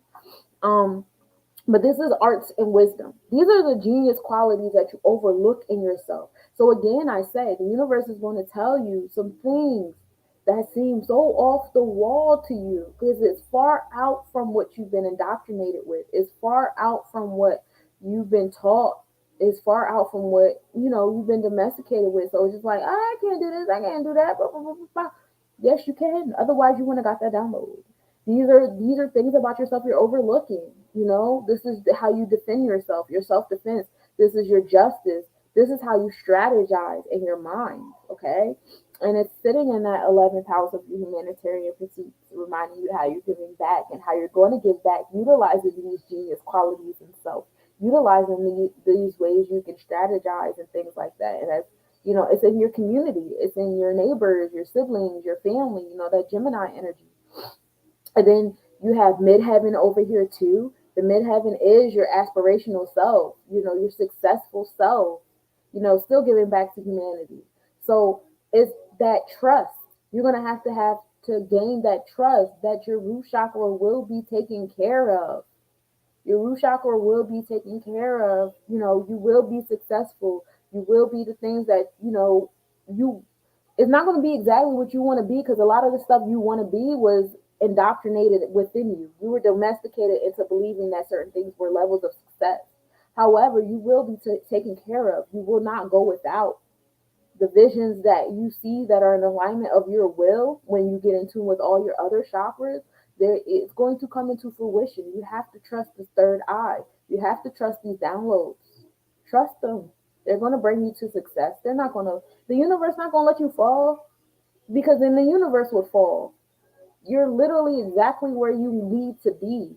Like this life is so strategic, and we weren't supposed to all be here at the same time, at the same place, doing exactly what we're doing and looking and feeling and experiencing exactly what we are experiencing. This whole entire solar system would collapse because it's literally sitting on a thin line between order and chaos. Just one little grain of rice would tip it over. So the fact that we're here and we're still in the energy of order and there's not a whole bunch of craziness going on and stuff like it just goes to show, like, listen to the downloads. The universe ain't gonna guide you nowhere wild. The fortune is also over here. So, the generosity is coming. The fortune is in alignment with the midheaven and it's in alignment with your genius qualities. Why would you not want to meditate and listen to the things that you're good at that's going to bring you success, especially if you're spending so much time doing things that you don't want to do? And then we have the 12th house over here. This governs all things that exist without physical form. Your dreams, your secrets, emotions, coming back to the dreaming and paying attention and keeping a dream journal and finding a dream goddess to go to help you decode your dreams. Um, Also, find yourself a spirit guide if you're having issues decoding your downloads. I am again an energy awareness coach, which is a spirit guide. While I cannot decode your dreams, I can definitely decode your downloads and the messages and assist you by going through your personal, natal charts with you. And I will place your natal chart same way you see the universe's chart, transit chart set up like this is exactly how your natal chart will be set up. And you'll be able to keep this, presentation for yourself. But yet, the 12th house also goes through your karmic relationships and endings and healing and closure and solitude and karma and old age and afterlife and what's hidden and your limiting beliefs and your hidden agendas and your secret enemies, imagination, creativity, arts, film, dance, and poetry and journal. All this is going to come out of you. It's going to pour out of you. Once you start meditating, it's going to get to the point where like you're always in a meditative state for the most part, and it's just going to be like this is going to be a walking signal, just constantly receiving downloads. And it might feel like uneasy at first, but after a while, once you get accustomed to it, it's just going to flow with you, and it's not going to feel as crazy. And then on the outside, your third eye experiences. We got Heru, which is will, courage, discipline, the sixth sphere in the tree of life, which is maintained through coordination and balance, the celestial government. We have Lilith over here. The goddess Lilith is just, I love her. I love her because, she's the dark side of the moon. This is the side of the moon that we don't really get to see too much. And what she does is she brings out your repressed sensual self. She brings out all those things that you have been taught to repress. That's why I said a lot of these thoughts and downloads, they're going to seem so crazy to you because they want to go against all your indoctrination, all of your training, all of your education. It's going to go against everything that these beings outside of yourself have created for you and put into your root chakra. So it's going to feel wild at first, but just know that the universe want to guide you nowhere crazy. It's not going to tell you to do anything that's like going to hurt yourself, you know. And this also tells about your triggers, your temper triggers, and what you dislike, and you're gonna just come across a lot of different experiences. Your primal energy, your assertive energy, your rebellion energy. A lot of you guys are being called to rebel against familial traditions, employment traditions, governmental traditions, community traditions. A lot of you guys are like, nah, we're not gonna do that. And then I love the fact that the first house, and this is what I was talking about. When you walk into a room, people are going to be able to feel if you're in alignment with yourself and when you're not. They're going to feel, hey, I could tell you ain't been listening to this chakra. I could tell you haven't been feeling that chakra. A lot of people are no longer really needing these tools as far as the tarot cards and the crystals. A lot of people are coming to terms that I don't really need these tools because I'm getting so good that you could just walk into my space and I'd be like, that heart chakra, that sacral chakra, the feminine side, what is going on over there? Like, it's going to be on you. It's on us right now. It's covered us. It's covering our third eye. This is the body. This is your physical appearance. This is the general temperament. This is your attitude, your identity. This is your approach to life. This is the first impression you give when you walk into a room, and it also brings on the energy of new beginnings and new initiatives. So when you listen to that one side of your third eye, that other side is going to answer, and it's really going to control how the energy you put into a room. And that's really exciting. And then we get into the crown chakra. The crown chakra is the 1,000 petal lotus. It's located at the crown of your head. And this is your inner development, your spirituality, your enlightenment. This is the seat of your soul, the perfection of the body, mind, and spirit, your cosmic energy, and your ability to transmute energy. We're dealing with lavender is the herb for your crown chakra. Peace. And then Guess what it is? I saw Michael Jackson. Okay, you were right. I was right. We're dealing with amethyst, celestite, clear quartz, diamond, gold, and violet fluorite. Those are the crystals that you can have on your altar space or your body space and things like that. And that'll assist you, with, aligning your stratospheres, your auric self, your auric chakras with your all 7 of your physical chakras. And again, like I said, you have more than 7 chakras. You're an infinite being. All of your physical bodies have their own chakras. So now we can get into what the planets are doing this week. Oh, and to wrap that up, what I was talking to y'all about, let's go to Metro Nutter. Y'all know I keep the books on deck. La la la la la. I heard that there was another season of You coming out, but I gotta go back to one of the old seasons because I was watching my man's bind the books back together, and I've been using this book so much that it needs to be rebinded. The pages are indeed falling out, and I didn't lose any pages yet, so I'm glad about that. Um, time and place for everything, like right before we get here, y'all. So we are in the space of we're moving out of Nekbet. Nekbet will end on February 5th. So let's just start with Het Haru, which is the northeast, and it starts February 5th to March 21st. So this is going to lead us up to the beginning of the year. Our New Year's is March 21st. It's March 21st on the tropical chart. So our mindset, what we think to be true, is our New Year starts March 21st.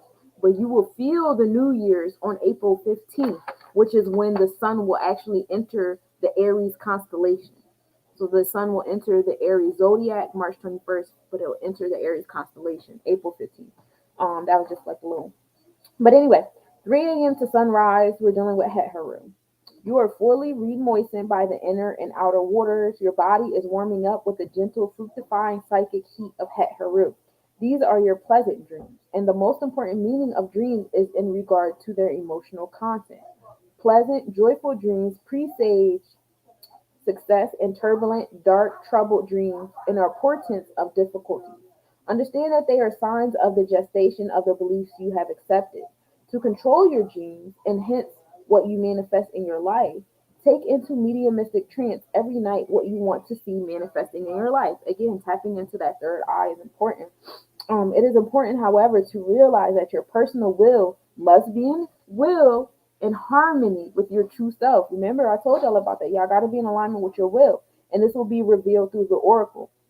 Otherwise, you will still have bad dreams, i.e., for example, your true self will try to warn you that you are not in alignment. To successfully interpret your dreams, review the emotions that you habitually accept throughout your life. You know, your dreams are their gestation or messages from your true self, deities, and ancestors regarding the course of your life. And that's from Metu Netter, Volume 1, page 264, at the bottom of that page, the northeast. And so, everything I just said, they basically just summed it up in that little paragraph right there. All right, that's where we're at in the season. We're not totally at the springtime yet. We're still in the middle of winter. We are closing this year and preparing ourselves for the new year. So let's get into January 30th. So the comet ZTF is zipping past Earth. We have a little green comet coming to us. And when comets come around us, it's just, comets are so cool because they literally have all the debris from the beginning of the planet, like the beginning of the existence of the said planet. And I think that's pretty cool. You get like a little bit of taste of, what's to come and what you've already experienced, and some nice little history. Coming back to what I was talking to y'all about the red summers, let's start realizing certain patterns here. There's very much patterns in that social control behavior of always keeping us trauma bonding and invoked right before our New Year's. It's a reason for that, because they know our Kundalini is coming up and is rising, and they want it to rise in morning. And so they always make sure that there's some type of catastrophic events that occur around this time, that, and that's not to take away, things do happen and this, that, and the third. However, at the same token, we can also be a certain level of awareness too. Certain beings are placed here intentionally. Everybody has their place. Some people literally came here just to make chaos. Some people came here to create a certain catastrophic event so that other things could happen. Like, some of our purposes are beyond our level of understanding because we're so indoctrinated with the ideal of what's good and what's bad. But when you fall out of that, oh, this is good and this is bad, this is right and this is wrong, when you stop doing that binary mindset with those kind of things, then you'll have a better understanding that some people are in their place, even though they might seem like very dusty individuals. That is their place. They're here to do that, what they're doing, to challenge other people and their stability with their own chakras. How grounded and disciplined are you? Let's see. I'm going to put some people in your space that might seem like a good time, but they're going to flex on your boundaries, and they're going to make you fall out of your will with yourself. And this is an exercise for you to see how strong you are within your will. Is your will this strong? So, and if you get through this, you can move on to the next thing and receive the reciprocation for getting past that, or you can be stuck in that and keep doing this, woe it's me, why is it me, etc., etc. All right, let's go back. So we have the comet doing its thing. It's green. It's kind of hard to see because it's moving so fast. So if you find out where it's going to be 10 minutes from where you're at, you already start looking in that place, and eventually it'll pass you. Today we started off the day. We will be starting off. No, we did already. 65% waxing gibbous moon. The moon rose at 12:04 p.m. and the moon will be setting at 2:27 a.m. And right now the moon is in the Taurus zodiac energy. The sun rose this morning at 7:10 a.m. and the sun will be setting at 5:10 p.m. There There was an AM visibility of the moon this morning, which is cool. We had the moon and the sun at the same time. The moon and Pleiades were in conjunction at 4:02 a.m. The moon was 2.9 degrees south. The minimal angle was at 4:47 a.m. The moon was 2.9 degrees south. And we were able to observe that this morning at 2:07 a.m. with a 3.3 south-southwest separation. Pleiades is like a star cluster in the Taurian constellation. So not only is the moon in the Taurus zodiac, it's also in the Taurus constellation. So it passed by a nice little cluster. And the Pleiades stars actually give off the energy of mourning and wounds and sadness. And how do you deal with mourning and wounds and sadness? How are you healing with it and things of that nature? And that's the energy that your intuition is going to give you. Like, this is how we're going to choose to heal from this level, from this situation, from this wound, from that. So if you're tapped into your moon energy in the meditative state, those are probably the answers that you're going to be receiving today with that Pleiades energy. In addition to that, we also had Mercury being at the longest angular distance from the sun. That was at 12:42 a.m. Mercury was 25 degrees west southwest, and that was best seen at 6:40 a.m. with a 9-degree southeast separation. The International Space Station was also visible from 6:42 p.m. to 6:47 p.m. And then 96P McColl's, which is another comet, at 9:14 p.m. tonight will be the smallest distance to the sun. And then at 9:43 p.m., it'll officially be at its brightest max brightness, and it's in the constellation Microscopium, which is microscopic type of energy. Again, the comet is bringing forth old energy into the new. And this is the pathway of the moon between yesterday up into today. You see it going through. Oh, you guys can see my mouse now. Okay, so you guys see the moon going through. Well, there goes Pleiades, which is the constellation in the Taurus constellation. And then this is called Hyades, this triangle right here, which is actually the bull horns. The bull's face is pointing this way. So the moon is just going through all of that. Mercury, this is Mercury at its, Mercury's right here, creating a big obtuse triangle between themselves, ourselves, and the sun. These pictures always look like the upside down to me. Also, the bright moon versus the Mars is also tonight. So if you guys go outside tonight, you'll see Mars, the bright red stars sitting over top of the moon. You might see like might see a little bit of a orangey vibe on the moon, a little bit when the moon, first rises. And then after that, it'll dissipate after a while. But Mars brings on that energy of new beginnings, really, really preparing ourselves for the Aries energy. This is another vibe that's invoking our Kundalini energy with our intuitive self sitting over there by Ogun. And again, coming to the moon, this moon and Pleiades being over here by each other. Uranus also over there, being in space. Mercury hanging out over here with the longest elongation.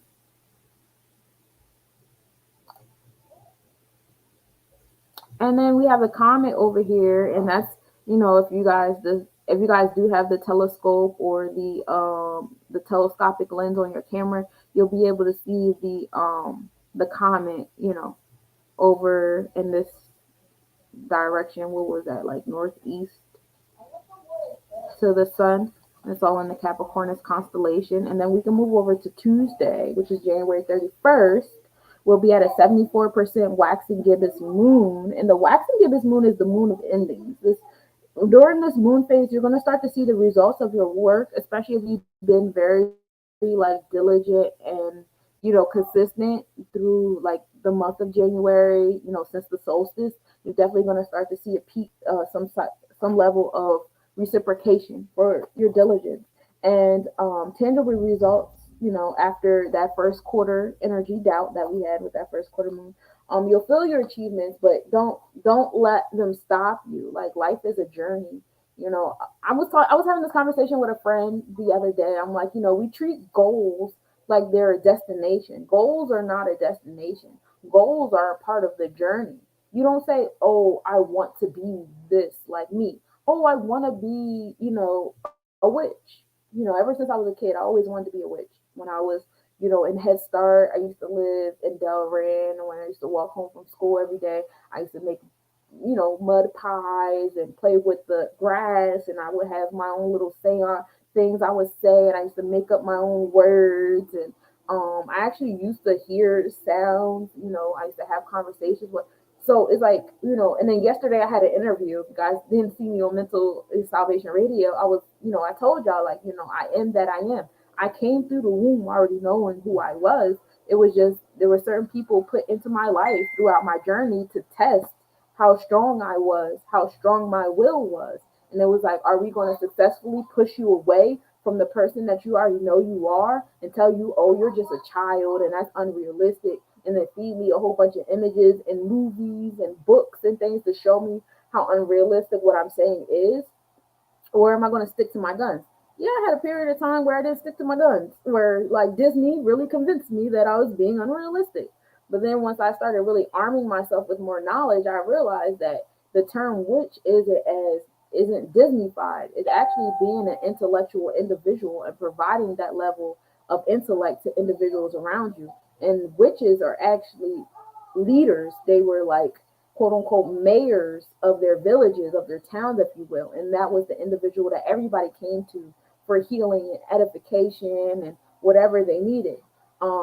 They are the decorations for our progress. Yes, they are the decorations for our progress, absolutely. But you come into this space already knowing who you are. And yeah, all that to say that. And that's what the wanting gibbous moon is, just to remind you to just keep moving, because there's no such thing as receiving a destination here. The only destination is ascension. The destination is to rise above your crown chakra. So once you rise above your crown chakra, you're needed here on this physical plane. You're not going to be here anymore. And that's nothing to mourn over. That's another, indoctrination, you receive. It's just to be above, like there's nothing after this or whatever. And, we can go on to that. I already know. I don't even have to do that. But yeah, I keep and so it's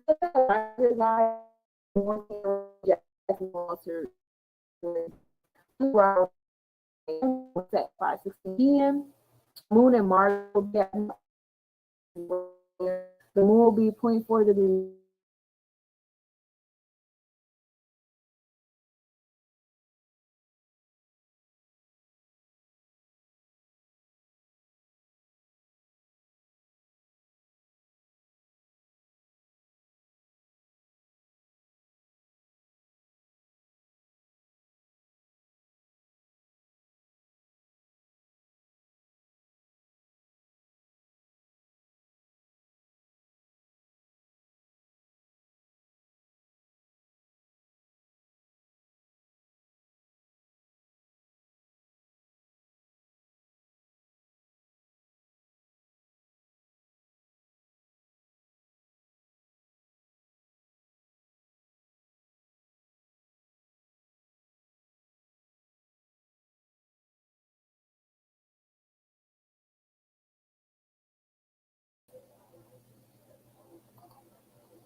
All right, I'm back. My bad. Peace, peace. Can y'all hear me all right? I see like a minute or so ago, y'all couldn't hear me. Yeah, they kicked me all the way out. I wasn't even in here no more. That's why y'all couldn't hear me. But yeah, so Aldebaran, the moon and Aldebaran will be in minimal angle and conjunction on the 31st. And that's like another new moon. It's like another new moon pattern, if you will. So you can create your own patterns the way the pattern app is set up. Thank you, Diddy. Love you too. But yeah, so that star is it's the brightest star in the eye of Taurus. It's the follower, and it follows behind the Pleiades sisters. This is energy of Mars, which is honor, intelligence, courage. historically speaking, when the moon was in alignment or in some type of conjunction with this, star, it was the beginning of a large political would occur, and it's also a good time to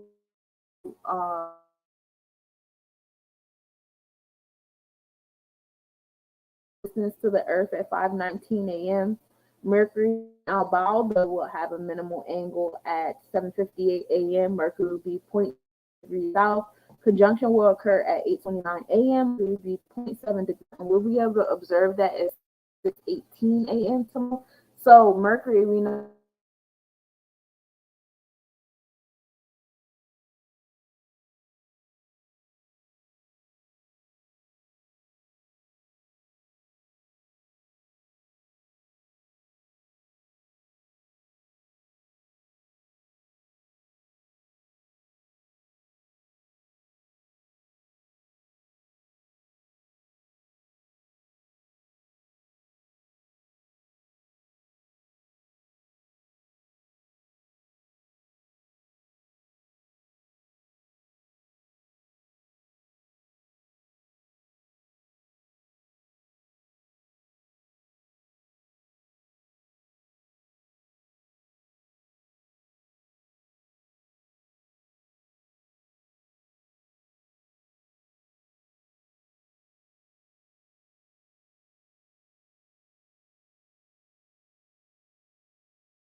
how you express yourself. And this energy is in alignment with Albaldo, which is located in the Sagittarius constellation of like, intellect, expanding your mindset, your philosophies, traveling. And this is bringing on the energy of harvest, gain, building, traveling, and things like that. So your decision making mind, making decisions. Some of you guys might be making decisions on traveling, making decisions on, wanting to learn something else or do something else. Again, coming back to, the first segment of the show where I talked about, when you tap into your third eye and you go into that medium mystic trance, you're going to be told to do some things you never thought of. And it might be like, wow, what? I didn't think about you making a whole 1 year life, to where like, we're gonna be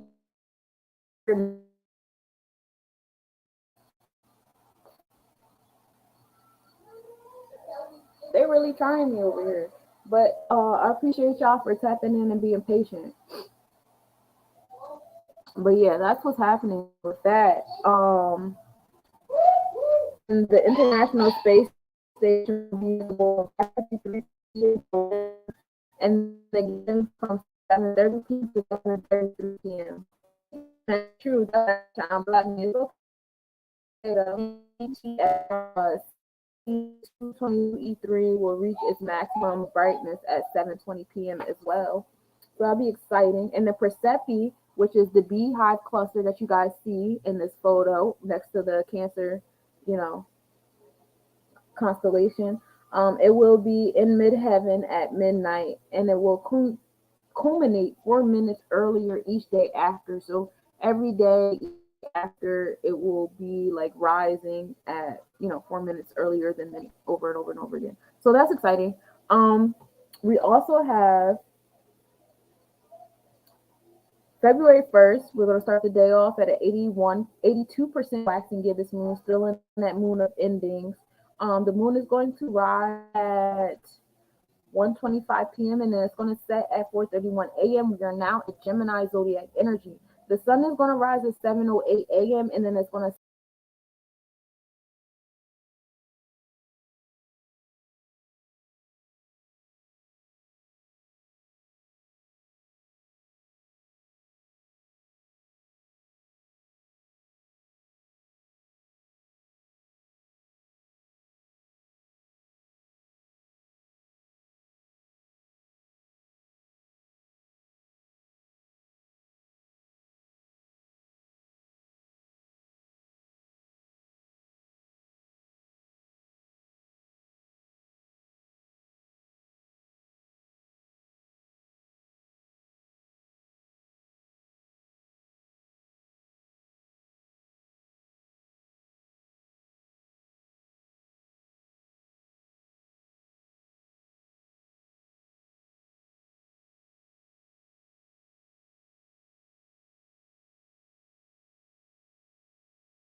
that could be very tiresome, because it's a bunch of like new patterns.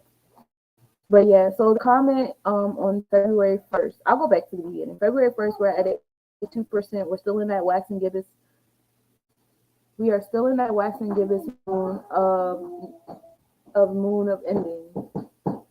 Um,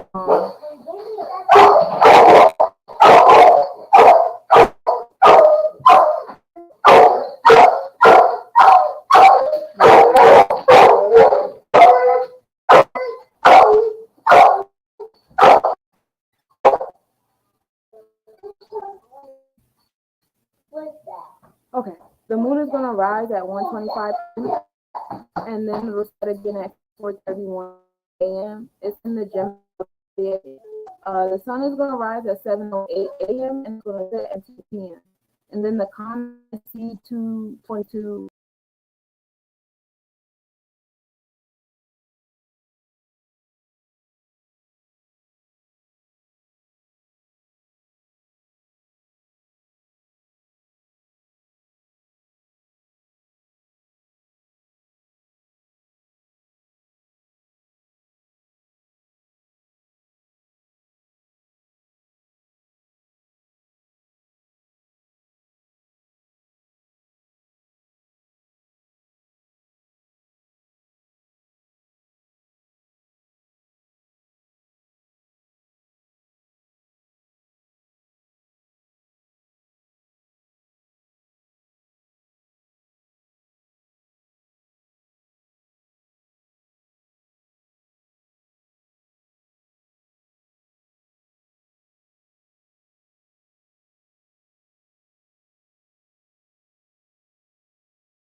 I don't understand.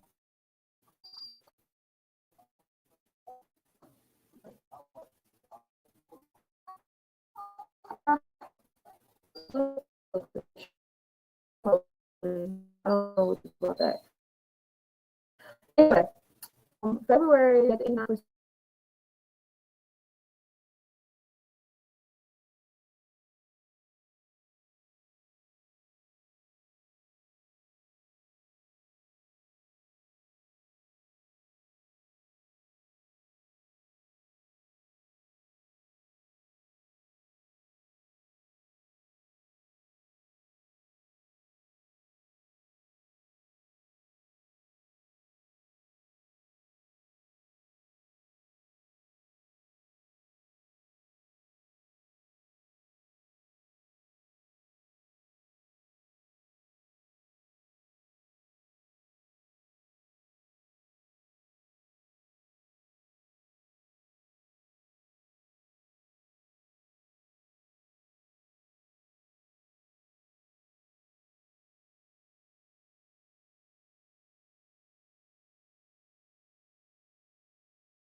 attachment.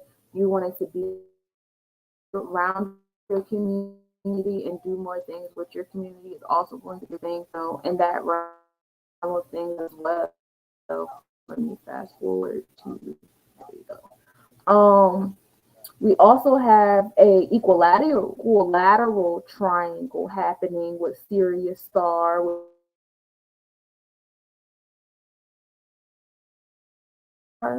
Beetlejuice is like that crossroads between physical and spiritual self, descending and ascending, life and death, because it is a nebula, and but it gives off the yellow.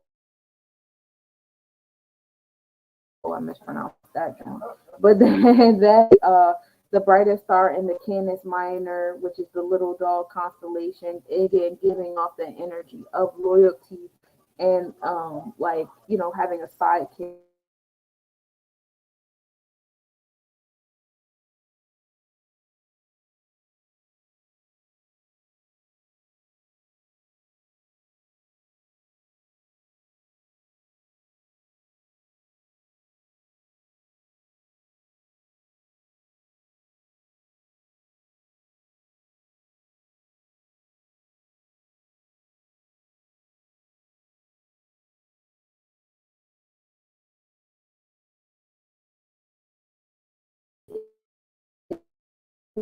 So you want to be mindful of that happening.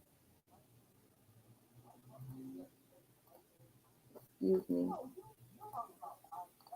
If you have, especially if you have like a lot of like Scorpio placements, that's like a thing as well with the hot temper and the jealous energy, with those three, celestial bodies creating a triangle together, you know.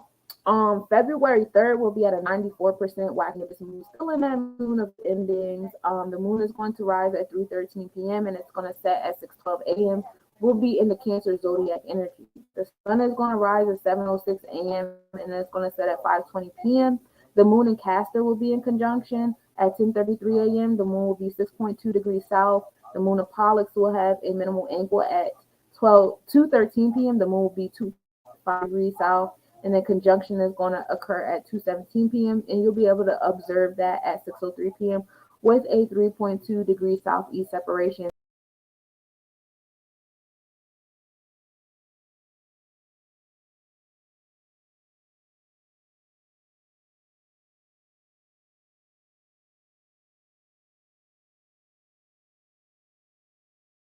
Community, family, relatives, your neighbors. My Instagram is about to cut off, and I'm just going to restart it again.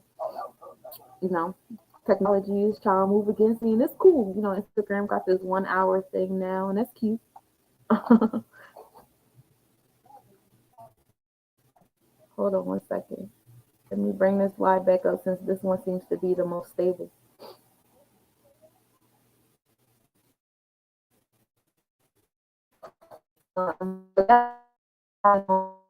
On February, Venus will be at maximum brightness in alignment with High Door in Aquarius. And then February 4th will be at a 98% waxing gibbous moon, still in that moon of Ins. The moon is going to rise at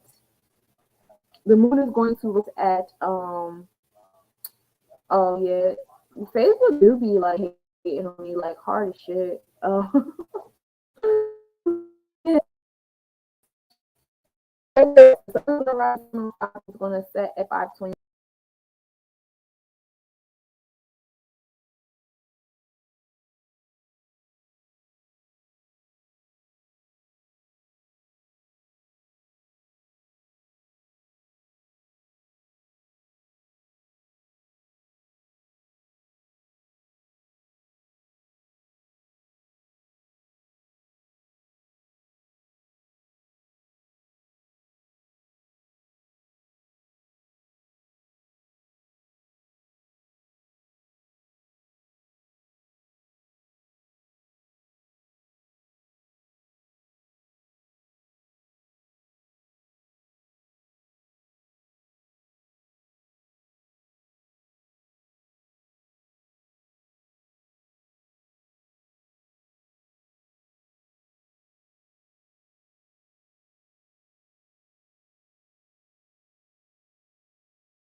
zodiac, not the Leo constellation. It's going to be in the Leo zodiac.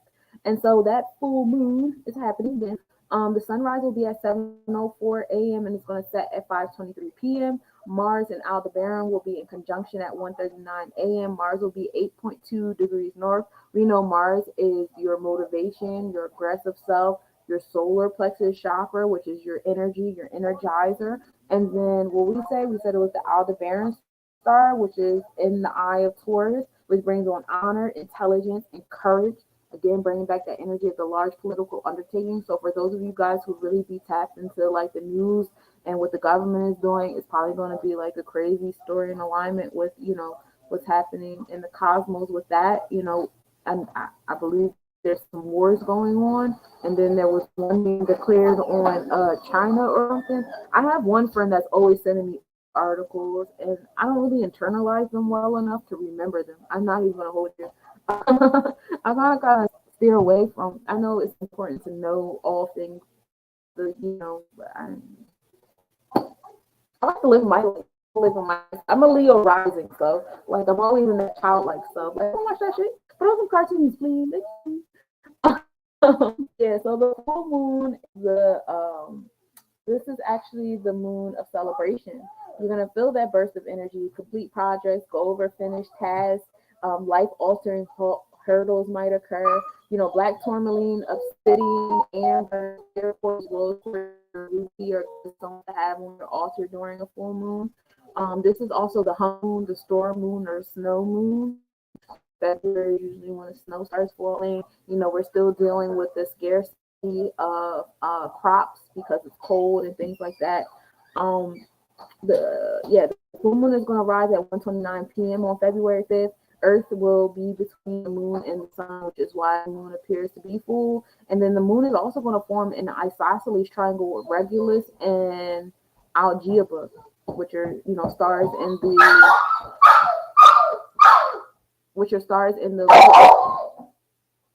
they're stars in the Leo constellation. So you're going to have that intuitive energy sitting there. What I also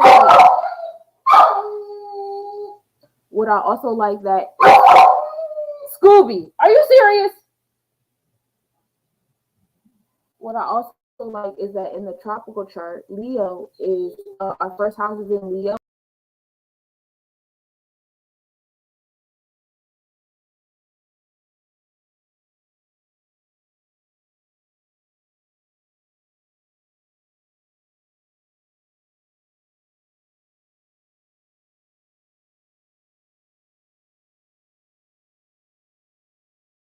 Heavily in order on February 5th during full moon. It's going to be divine alignment with ascendant energy.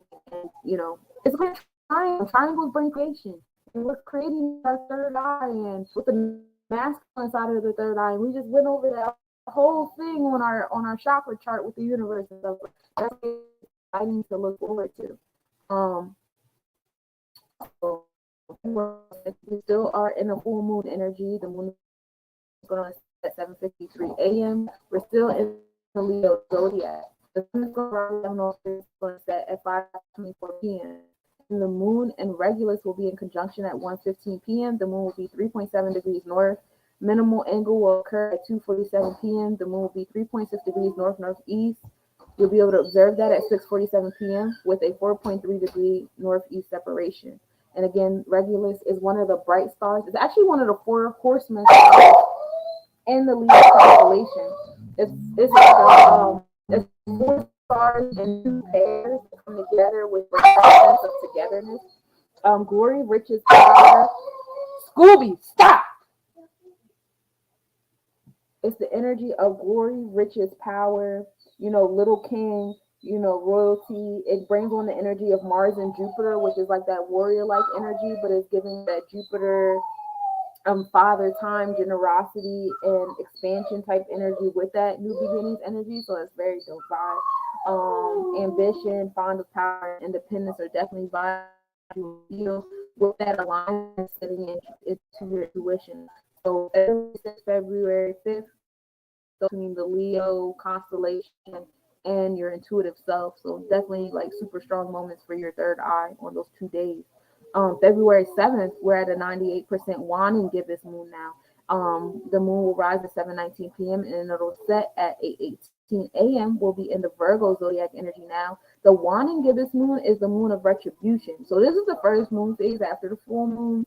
It's the time to clear space of tangible things that serve no purpose. So after you have those beautiful aha moments in your third eye on February 5th and 6th, go into this waning gibbous moon phase and allow those moments to take control and really help you make decisions, make amends, and get rid of distractions. Pay attention to the things that influence you. Certain crystals to have during this time are smoky quartz, black moonstone, rhodonite, ruby and fuchsite, rose quartz, citron, and cypress is a good herb to have. And then also Ceres will be stationary on February 7th because Ceres is going into retrograde mode on February 7th. We got, a lot of our larger, more interpersonal planets are going prograde now, are more like detail-oriented planets or asteroids or dwarf planets to pay attention to details of things. All right, we had time during the beginning of the month to the grand scheme of things. Now we're having time to the details, and that's very.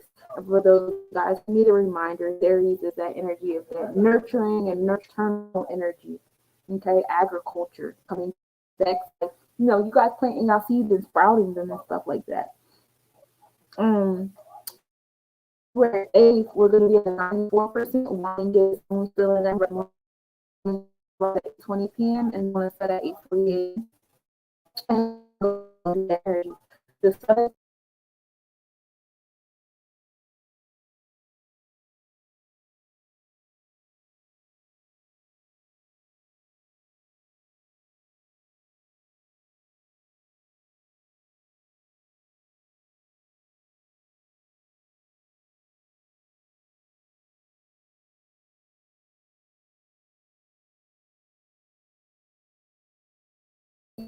here shower coming from Taurus constellation, which is the constellation of fantastical, whimsical energy. Taurus energy is all about sensuality, and the centaur, that is the image of sensuality and sexuality. So, and it's so cool because you're going into that energy of Valentine's Day, that vibe of fertility and sensuality, and slowly moving into that way. So, I'm gonna nice. And so, forecast I got for, I'm sorry that I did not according to plan, but what I plan to do moving forward is, if you guys follow me on Instagram, as each day goes by, I will be rehashing this part of the presentation each day. So if you would like to, have that sent to your, I'm a little self-conscious about inboxing people all the time because I'm always doing something, I'm always posting something. So I kind of refrain from messaging people all my reels and stuff with the thing. If I'm not messaging them to you and you really want them, this part of the presentation on a daily basis into your messages, reach out to me and I'll send them to you, and I'll, do that for you. But that's what I have for you for this week's planetary forecast. And if you missed some of the YouTube, you can always go on Instagram, where we kind of were like pretty much steady. It's just it's not really any visuals going on, which is fine because it wasn't really any visuals going on YouTube either.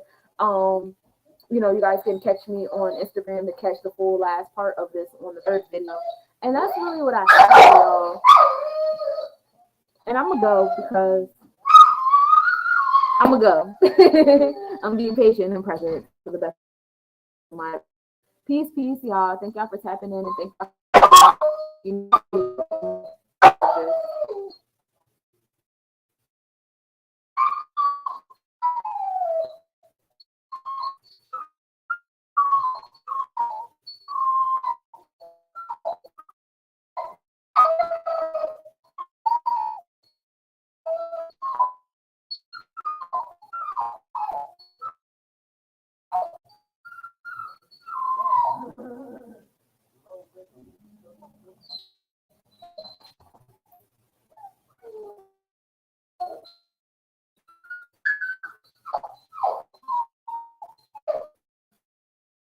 wouldn't let me do it. Now I'm gonna let you ask it.